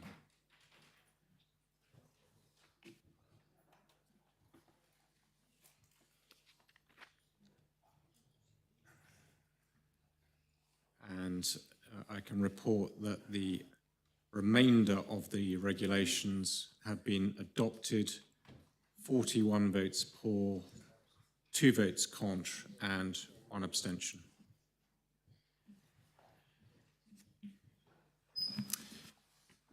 Do you wish to propose the matter in third reading, Minister? Yes, sir. Is that seconded? Yes, sir. Yes. Does any member wish to speak in third reading? Deputy Rob Ward. Thank you, sir. The reason I voted against this was because I think there is a point of principle which I can't get my head, serious point of principle. I'll do the serious point of principle first, whereby I think it is the right for people to choose whether or not they're cremated, and I think it's more getting that process right. And there are many groups who, for religious reasons, for whatever reasons, have the right to make that choice, and it should be respected. And so therefore obviously the Assembly is going to vote for it, so it gives me a chance to vote against something on the point of principle, which I think is important for us. So I think that's important for people. On a less serious note, although quite serious for me, I also say I want to make my final leaving of this world as awkward as possible for my family.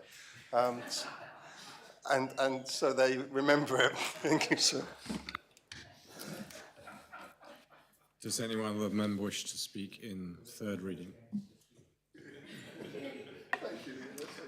Deputy Tadier. So thank you. I think there is a point that I would make here over and above what Deputy Ward has said and what the points that were made. I think it isn't something that should be taken lightly, sir, because I think issues of life and death are very important to people. And so all I was trying to say earlier is that if somebody has made an express decision that they wish to have their funeral treated in a certain way, which includes a decision or not to be cremated, then I do have concerns if that decision cannot be respected and can be overturned. And I get why we need to make this change, the one we've been speaking about, but I think it doesn't necessarily provide the right safeguards for me.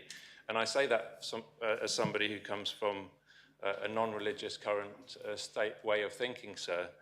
And that leads into my second point, is that the reason that this is important is because the crematorium is a facility that's open to all islanders. It's not a religious facility.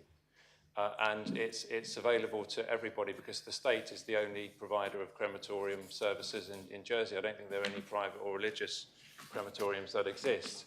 But of course, there are other places that you can get buried. So the church, for one, can bury you. And I don't know if you can get a state burial as such on state land. So I don't think we need to get into that. But there is, it's always fascinated me, for example, that when it comes to the laws that govern how you can get married, so a civil marriage has certain restrictions about the content of a ceremony, whereas the crematorium, and I've not been to the new one, I almost went there once for a funeral, which I found wasn't there and didn't end up going to it in the end, because there was a rally up there, but that's another story. So. And I am concerned from a secularist point of view that there is religious iconography and that religious, well, I'm interested in the fact that religious iconography and religious content can be allowed at a crematorium service, whereas it can't be allowed at a civil wedding ceremony, which I think is an interesting comparison. And I wonder, sir, if the Minister might take that on board if he does end up anywhere near this again in government after the next elections, whether he might give wider consideration about how all of our civil facilities in Jersey for those major rights that people find themselves at different stages of their life, at birth, marriage and death, that there could be some kind of intellectual consistency about the way that the state interacts with those functions. Thank you, Deputy. Does any other member wish to speak in third reading? If no other member wishes to speak, then I close the debate and call upon the Minister to reply. Once again, I thank members for their contributions and to Deputy Rob Ward for introducing a little bit of humour into a dark subject. And as far as Deputy Tudge's comments are concerned, I'll take those on board. And I can see there's some genuine concern here. So if any members are, I can see they are concerned. If they wanted a briefing on the work that's been undertaken and the exact implications of this at any time in the future, I'd be very happy to arrange that. So, thank you. Do you call for the appel? Sir. The appel's been called for. I invite members to return to their seats. And I ask the greffier to open the voting.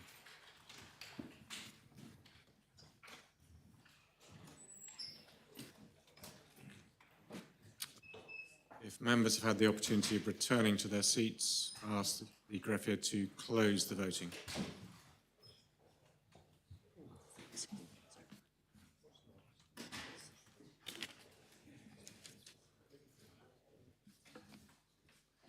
And the regulations have been adopted in third reading unanimously, 40 votes for. Oh, sorry, yes. 40 votes for, I beg your pardon, 3 votes contra. So it was unanimous apart from the contra, sir? Yes. 3 votes contra. We move on to the next item of public business, which is the Care Experience Fund, and that's been lodged by the Minister for Children and Families.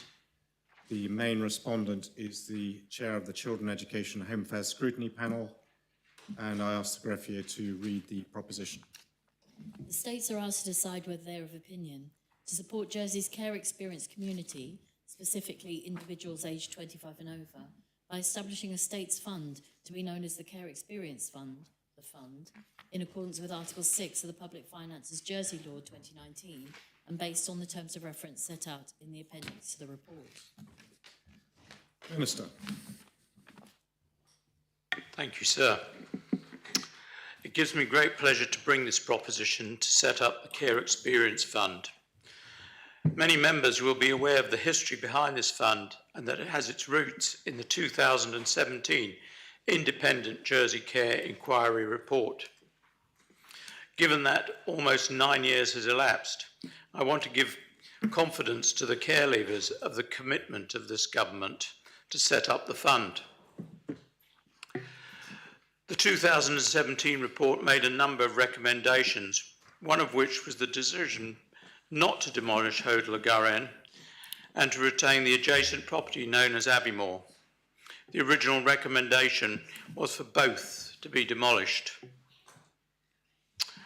Following consultation with the Citizens Panel in 2019, the Council of Ministers agreed that Aviemore should be sold for open market housing and the proceeds placed into a ring-fenced fund for the benefit of care-experienced islanders. This decision was ratified by the Assembly when it approved the 2023 to 26 budget, and in fact, every budget since. Finally, we're now at the stage when Aviemore is about to be sold, and we can proceed with setting up the fund. In accordance with the Public Finances Law, this proposition is lodged with the consent of the Ministry of Treasury and Resources. So I will now outline how the fund is designed and who will be able to benefit from the support that it will be available to eligible applicants. My officers undertook detailed consultation with the care experienced community to scope the design principles for the fund, and I should like to put on record my sincere thanks to Jersey Cares who helped with this consultation. Firstly, to benefit from the fund, an individual must previously have been a child looked after in Jersey's care system.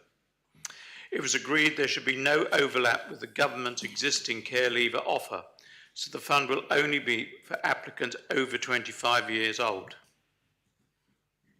Consultees were clear that access to the fund should not be through any government channel, but via a neutral front door.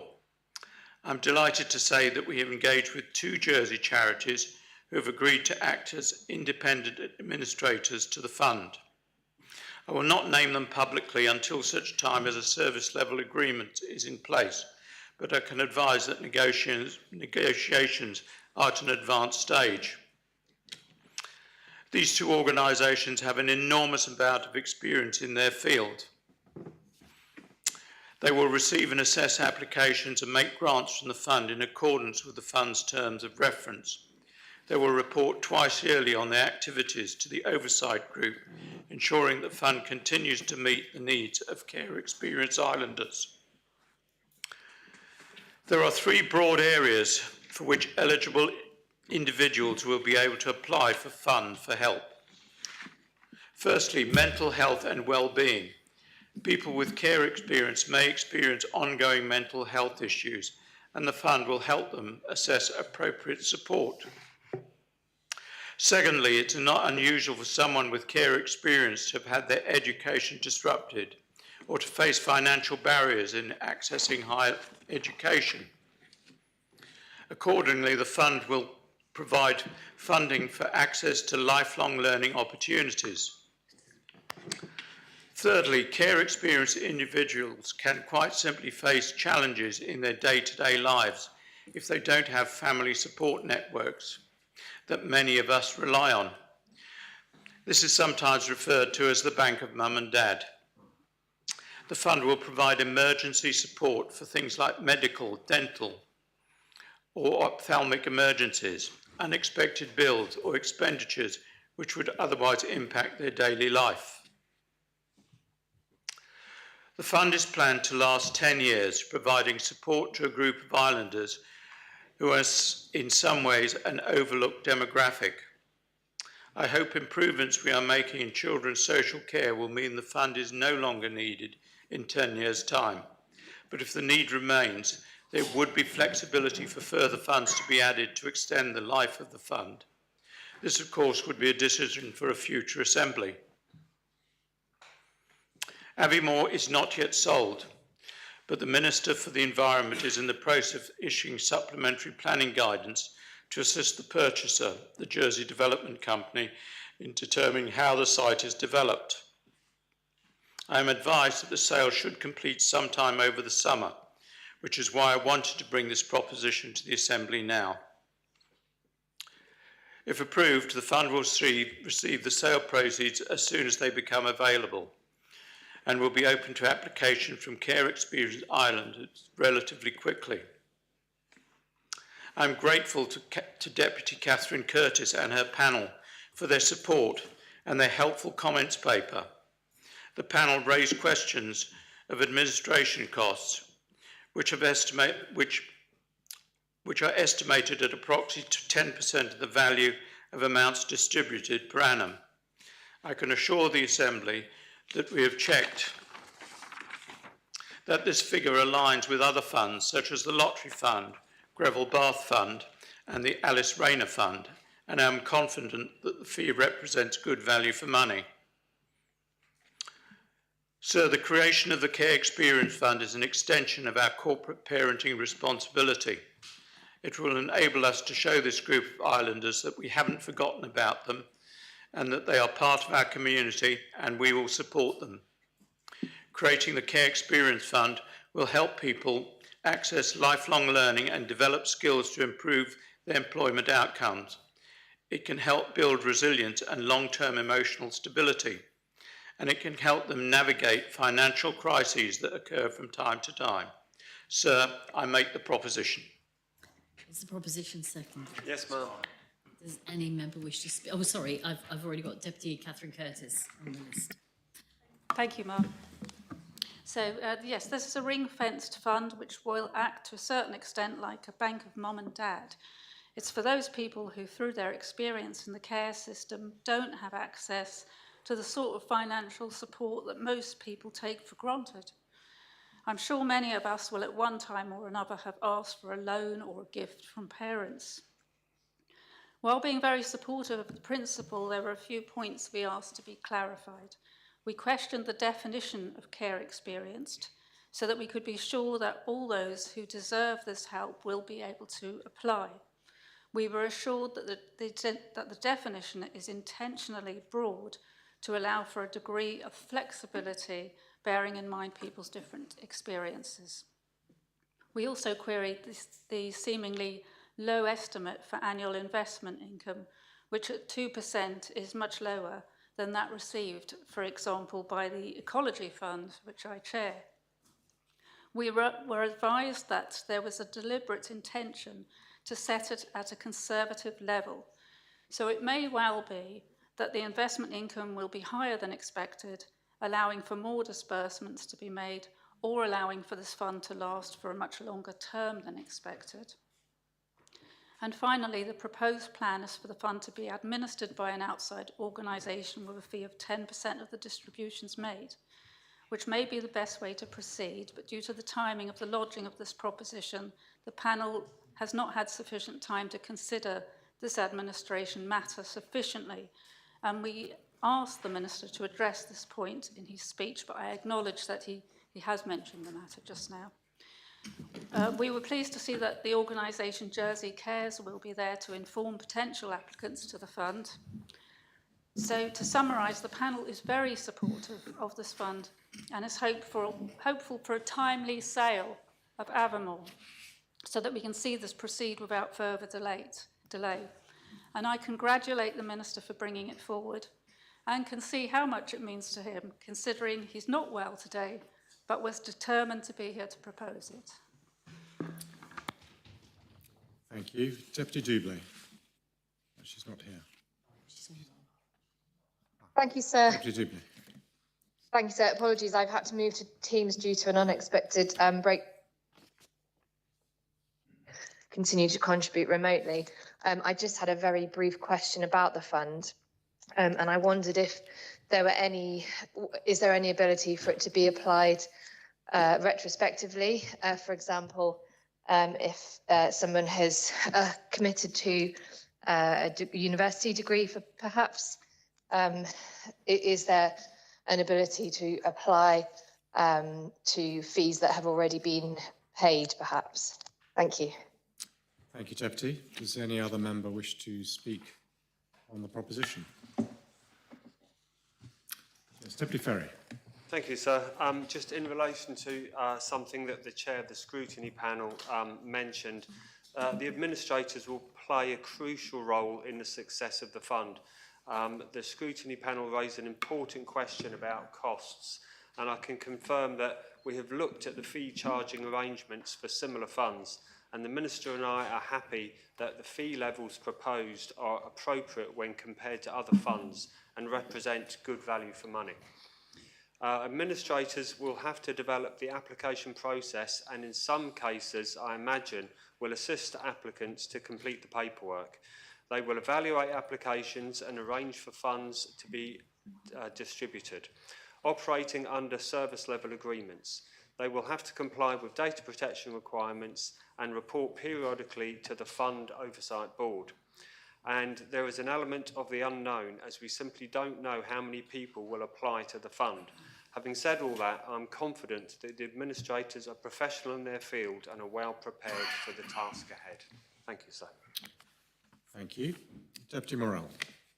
Thank you, sir. And I just wanted to speak in support of the proposition, principally because I'm still very concerned that despite a lot of good work and obviously good intentions by ministers past and present, and no doubt future, there is still in my mind, because I speak to people who have experienced care, and there's still significant gaps in helping them, some of them certainly, in living their lives, particularly around things like psychological support. And I know people who suffered in Jersey's care system over many years, particularly leading up to the 2000s, who are still struggling to, or very much struggling to fit in with holding down stable lives. And the thing that concerns me enormously is that we are not able to provide them in the existing systems with the care that they need. And so I do hope that this fund will enable them to access the financing that will get them the care that I know so many of them do need. So, and it's sad that we are still in this situation, but the need for the fund is absolutely genuine. And I hope it really helps us fill in the gaps where there are significant gaps at the moment. So, thank you. Thank you. Deputy Messick. Thank you, sir. And likewise, I speak in support of this proposition and want to thank and commend the Minister for getting us to the point now where we're on the brink of making this a reality, because it has been promised for quite some time now. I served as Children's Minister from 2018 to 2020, and that was in the immediate aftermath of the Independent Jersey Care Inquiry, and there were lots of things that happened during that time, and the conversations did begin about the establishment of this fund fitting into that broader agenda of corporate parenting, which is something I still think Jersey has a long way to go on, but this is an important step in that journey, ensuring that there is a framework in place so that Jersey as a society, through its government, can support people who've been through the care system in ways that they otherwise wouldn't have had and haven't had until now.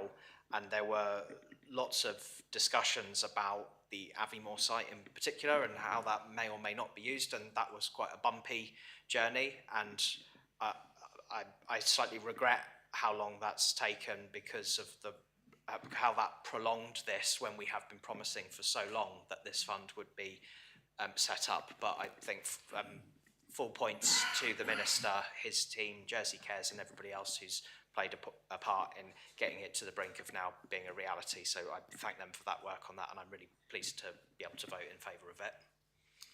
Thank you, Deputy Messick. Deputy Miller. Thank you, sir. Sir, as required under the Public Finances Law for the creation of a new fund, Proposition P30 was lodged with my agreement, and I want to be clear that I fully support it.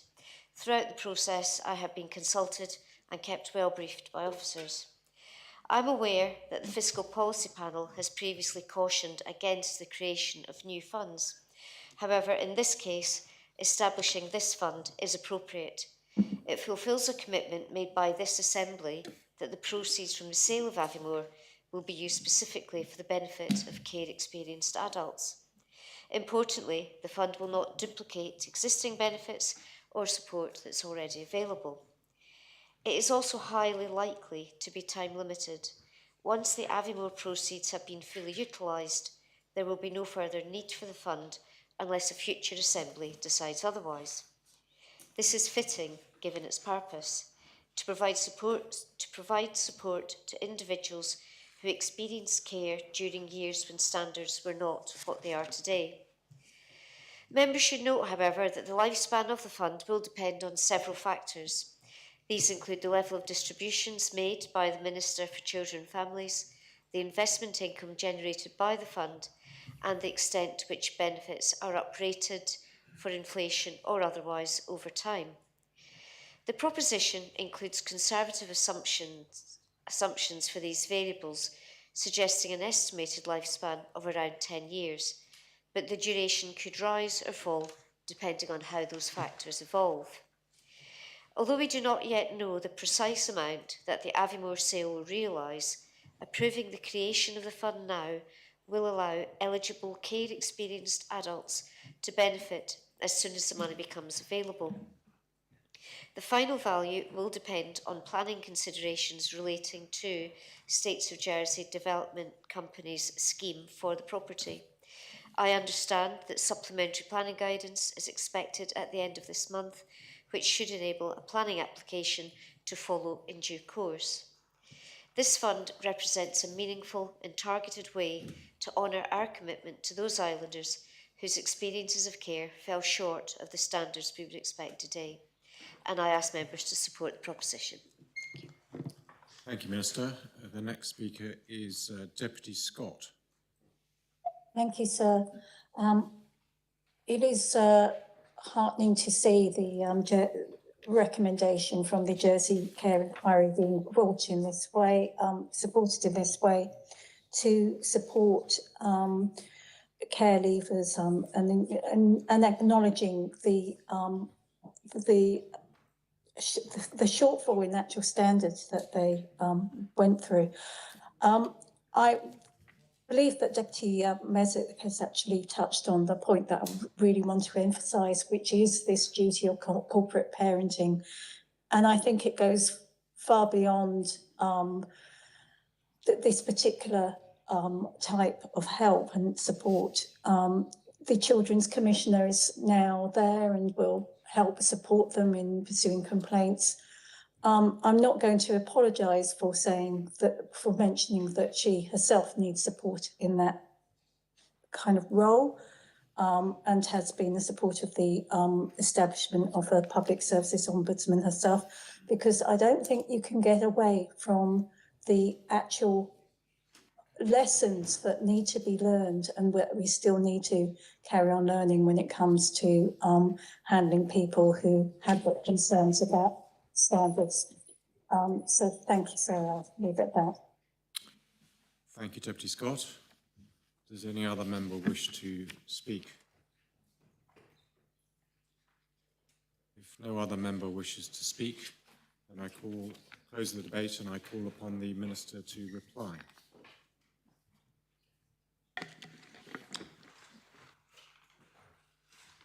I thank everyone for their questions and their speeches and their support. I perhaps will look at the definition of the care leaver. The definition is intentionally broad to allow a degree of flexibility, but the intention of the fund is to benefit adults who were previously children in the care of the Minister under Article 1A of the Children's Law. This includes a wider group of children, including those in the Minister's care for very short periods of time, because they were held in custody on remand, so that could be as little as 24 hours. Details will be included in the service agreements to be entered into with the independent administrators, who will help them determine the eligibility of applicants. There is obviously a big difference between somebody who perhaps spent 24 hours in the care of the Minister and somebody who perhaps was in the care of the Minister for many years. I do hope that this fund will make a real difference to care leavers. That is the reason for its existence. And looking at some of the financial information, the first instalment when the property will be sold is around 1.3 million. And that will in fact rise to somewhere, dependent on the final planning permission, etc., to somewhere between 2.2 and 2.5 million. 200,000 will be paid to the independent administrators each year, and that will result in approximately 10 years of the fund, hopefully a little longer. So, sir, once again, I do thank everyone. I maintain the proposition and call for the appel. Thank you, Minister. The appel is called for. I invite members to return to their seats.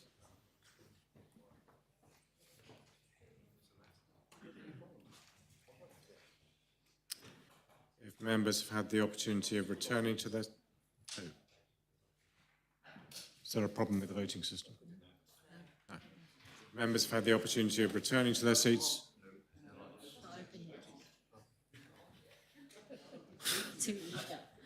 I ask the greffier to open the voting.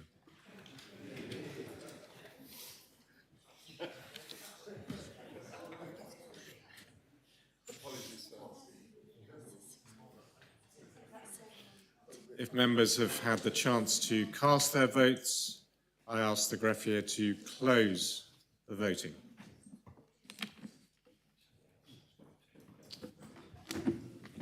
And I can report that the proposition has been adopted unanimously, 46 votes for, no votes contra, and no abstentions.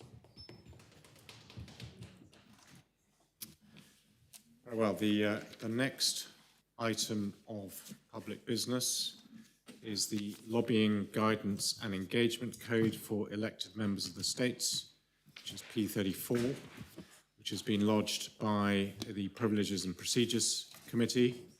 And I ask the greffier to read the proposition.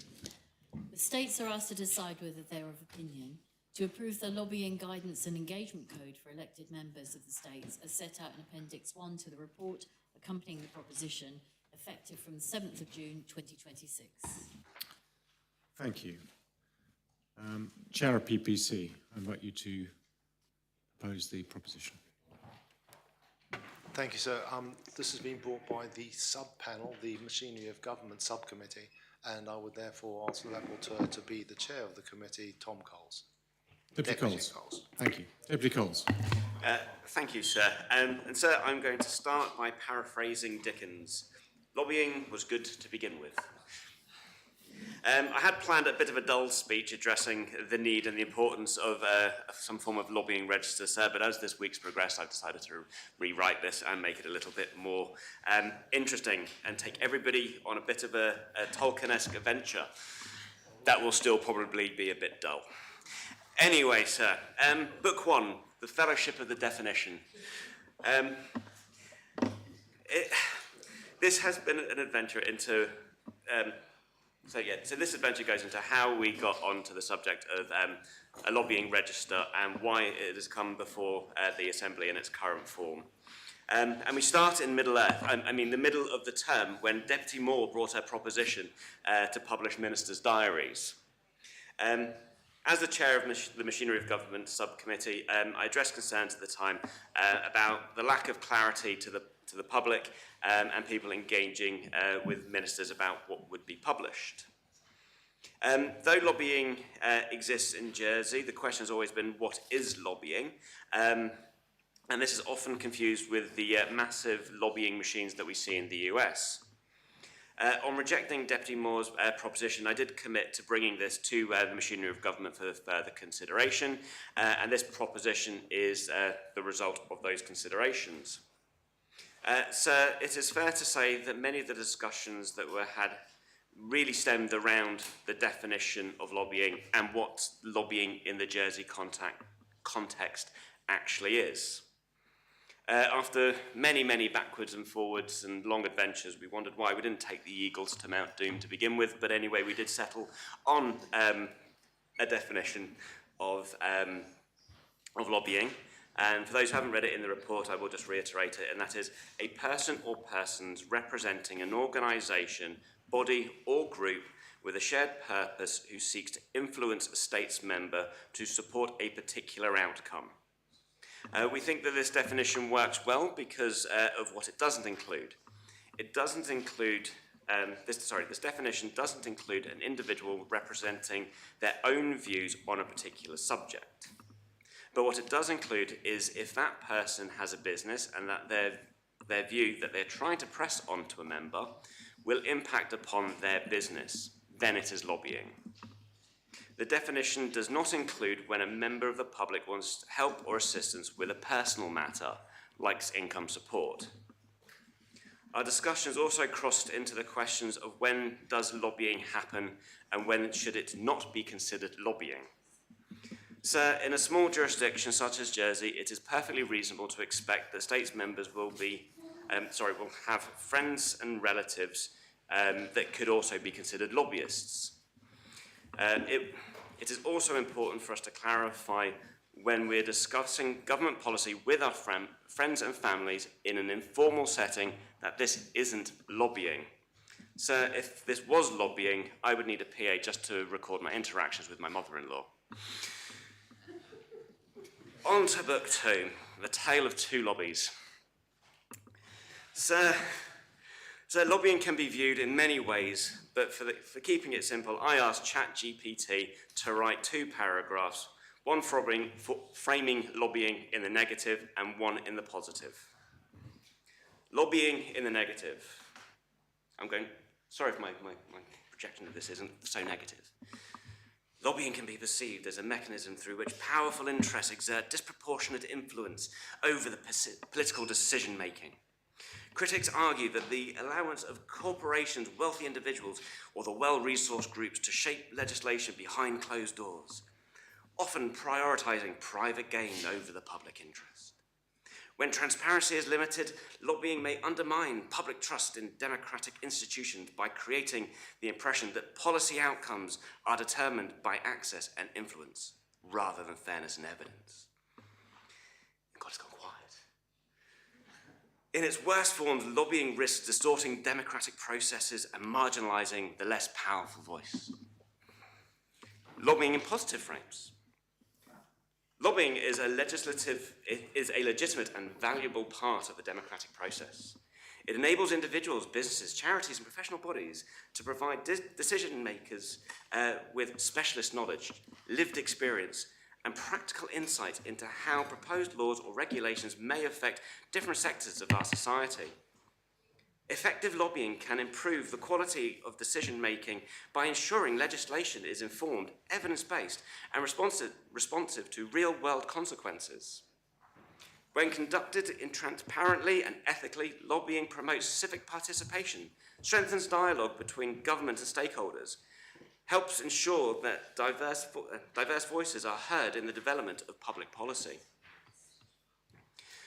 The challenge we face is that when lobbying is quiet and in the background, there are many that will think that negative framing is the lobbying that's carried out. Of course, I'm not going to stand here and accuse any member of participating in the negative framing. That would be unparliamentary. But unfortunately, there are always those outside of this chamber who want to influence us for their own private gain in an underhanded way.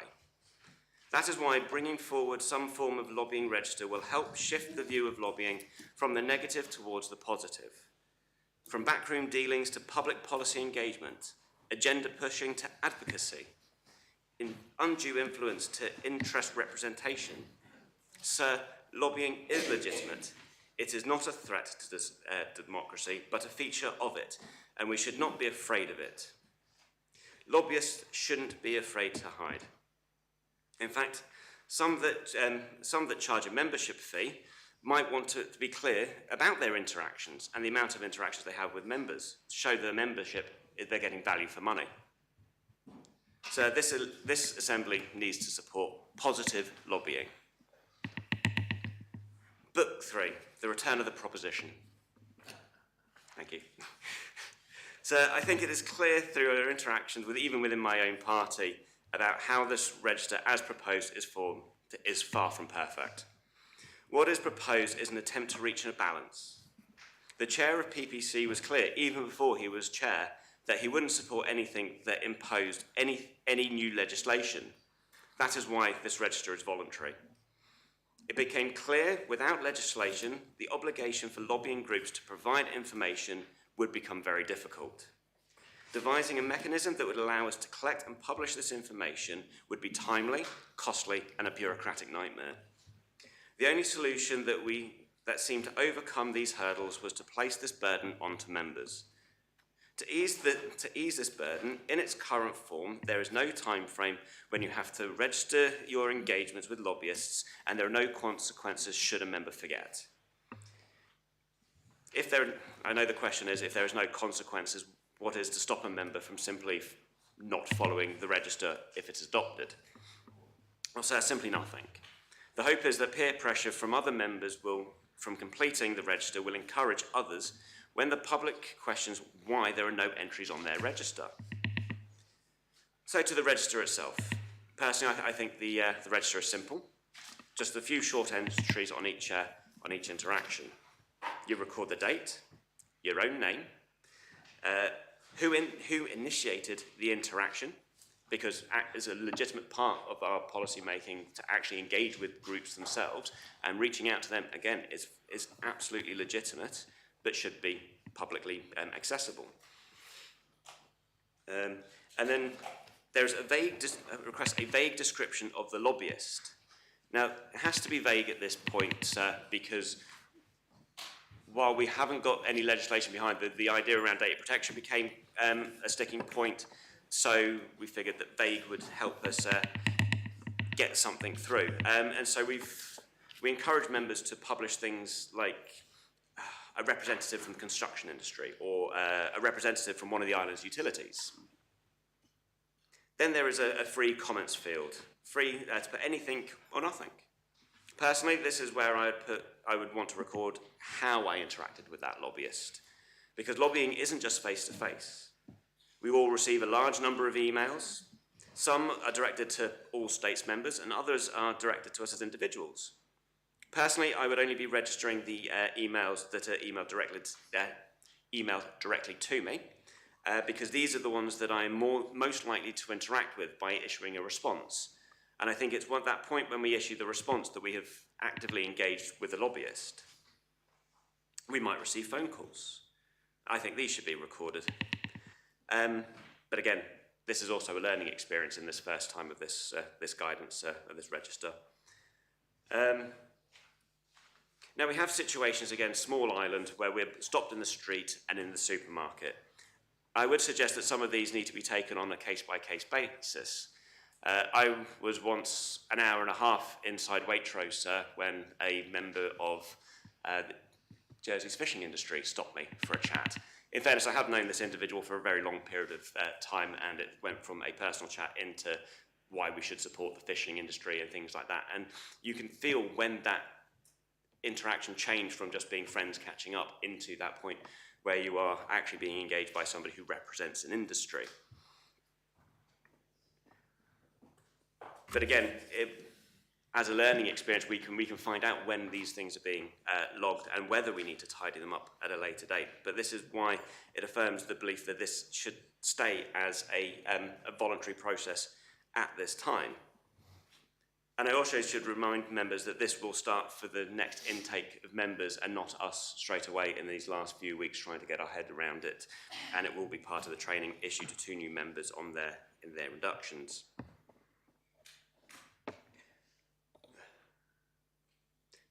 So, I know, as I've said earlier, this proposition and what is being proposed isn't perfect. But that is why it's not legislation. That is why it's not mandatory. This was an attempt to instill balance, a first step in a different form of transparency that our public deserve.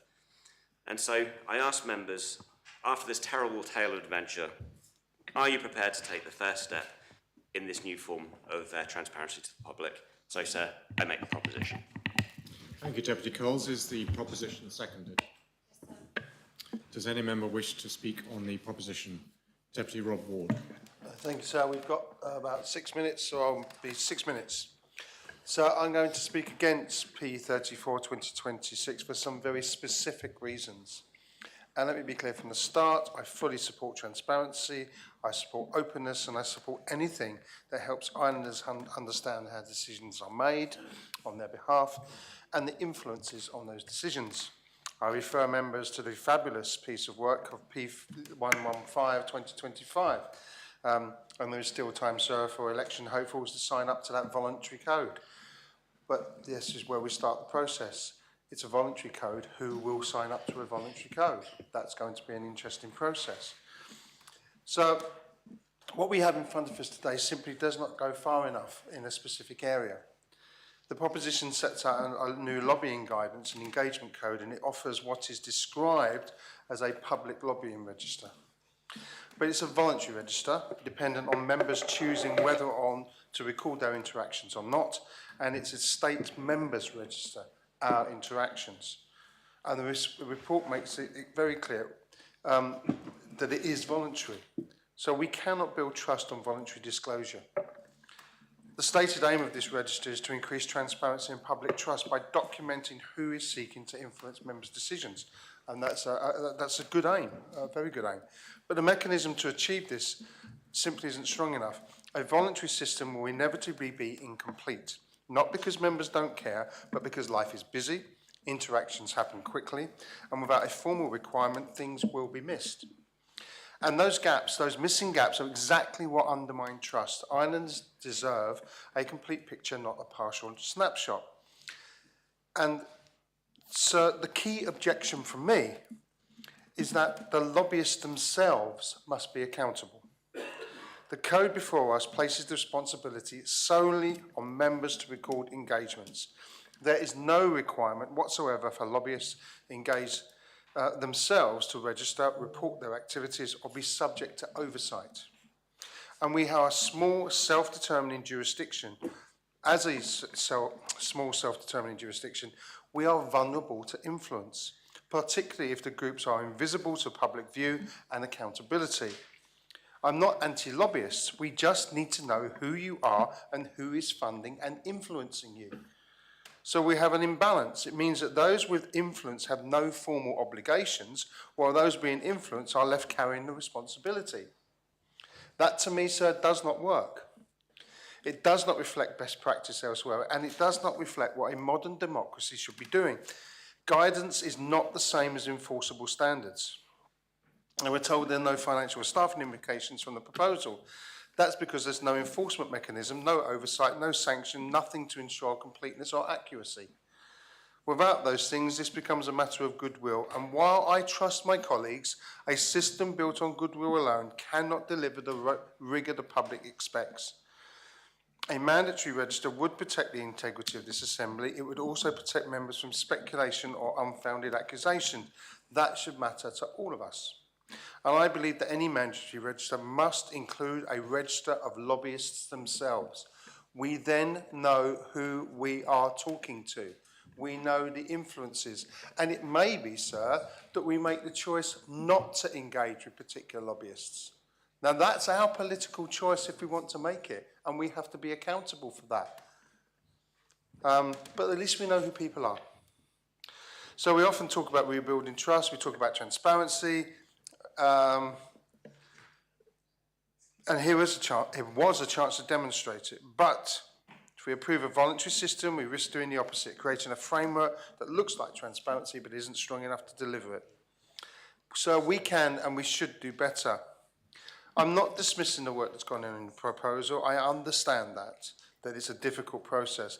But I cannot, sir, support a system that falls short of what we need. We should be bringing a statutory mandatory register covering registration of lobbyists, regular reporting, independent oversight, clear consequences for non-compliance, a transparent and searchable public platform. That would give islanders the confidence they deserve. So members of the Assembly need to have some form of clarity as to what's expected, not just of them, but the lobbying groups that are lobbying them. So it's about insisting that the transparency that we seek is meaningful. We keep public trust and to do that, sir, we need a system in place that's robust and complete and enforceable. And for that reason, sir, I will vote against P34 today, and I urge PPC to bring in a new PPC to bring back a proposal that truly reflects the standards Jersey should be aiming for, rather than just putting the onus on us for an incomplete and voluntary process. Thank you, sir. Thank you, Deputy Ward. By my clock, we've just gone past 6 o'clock. Is the adjournment proposed? The States stands adjourned until 9:30 tomorrow.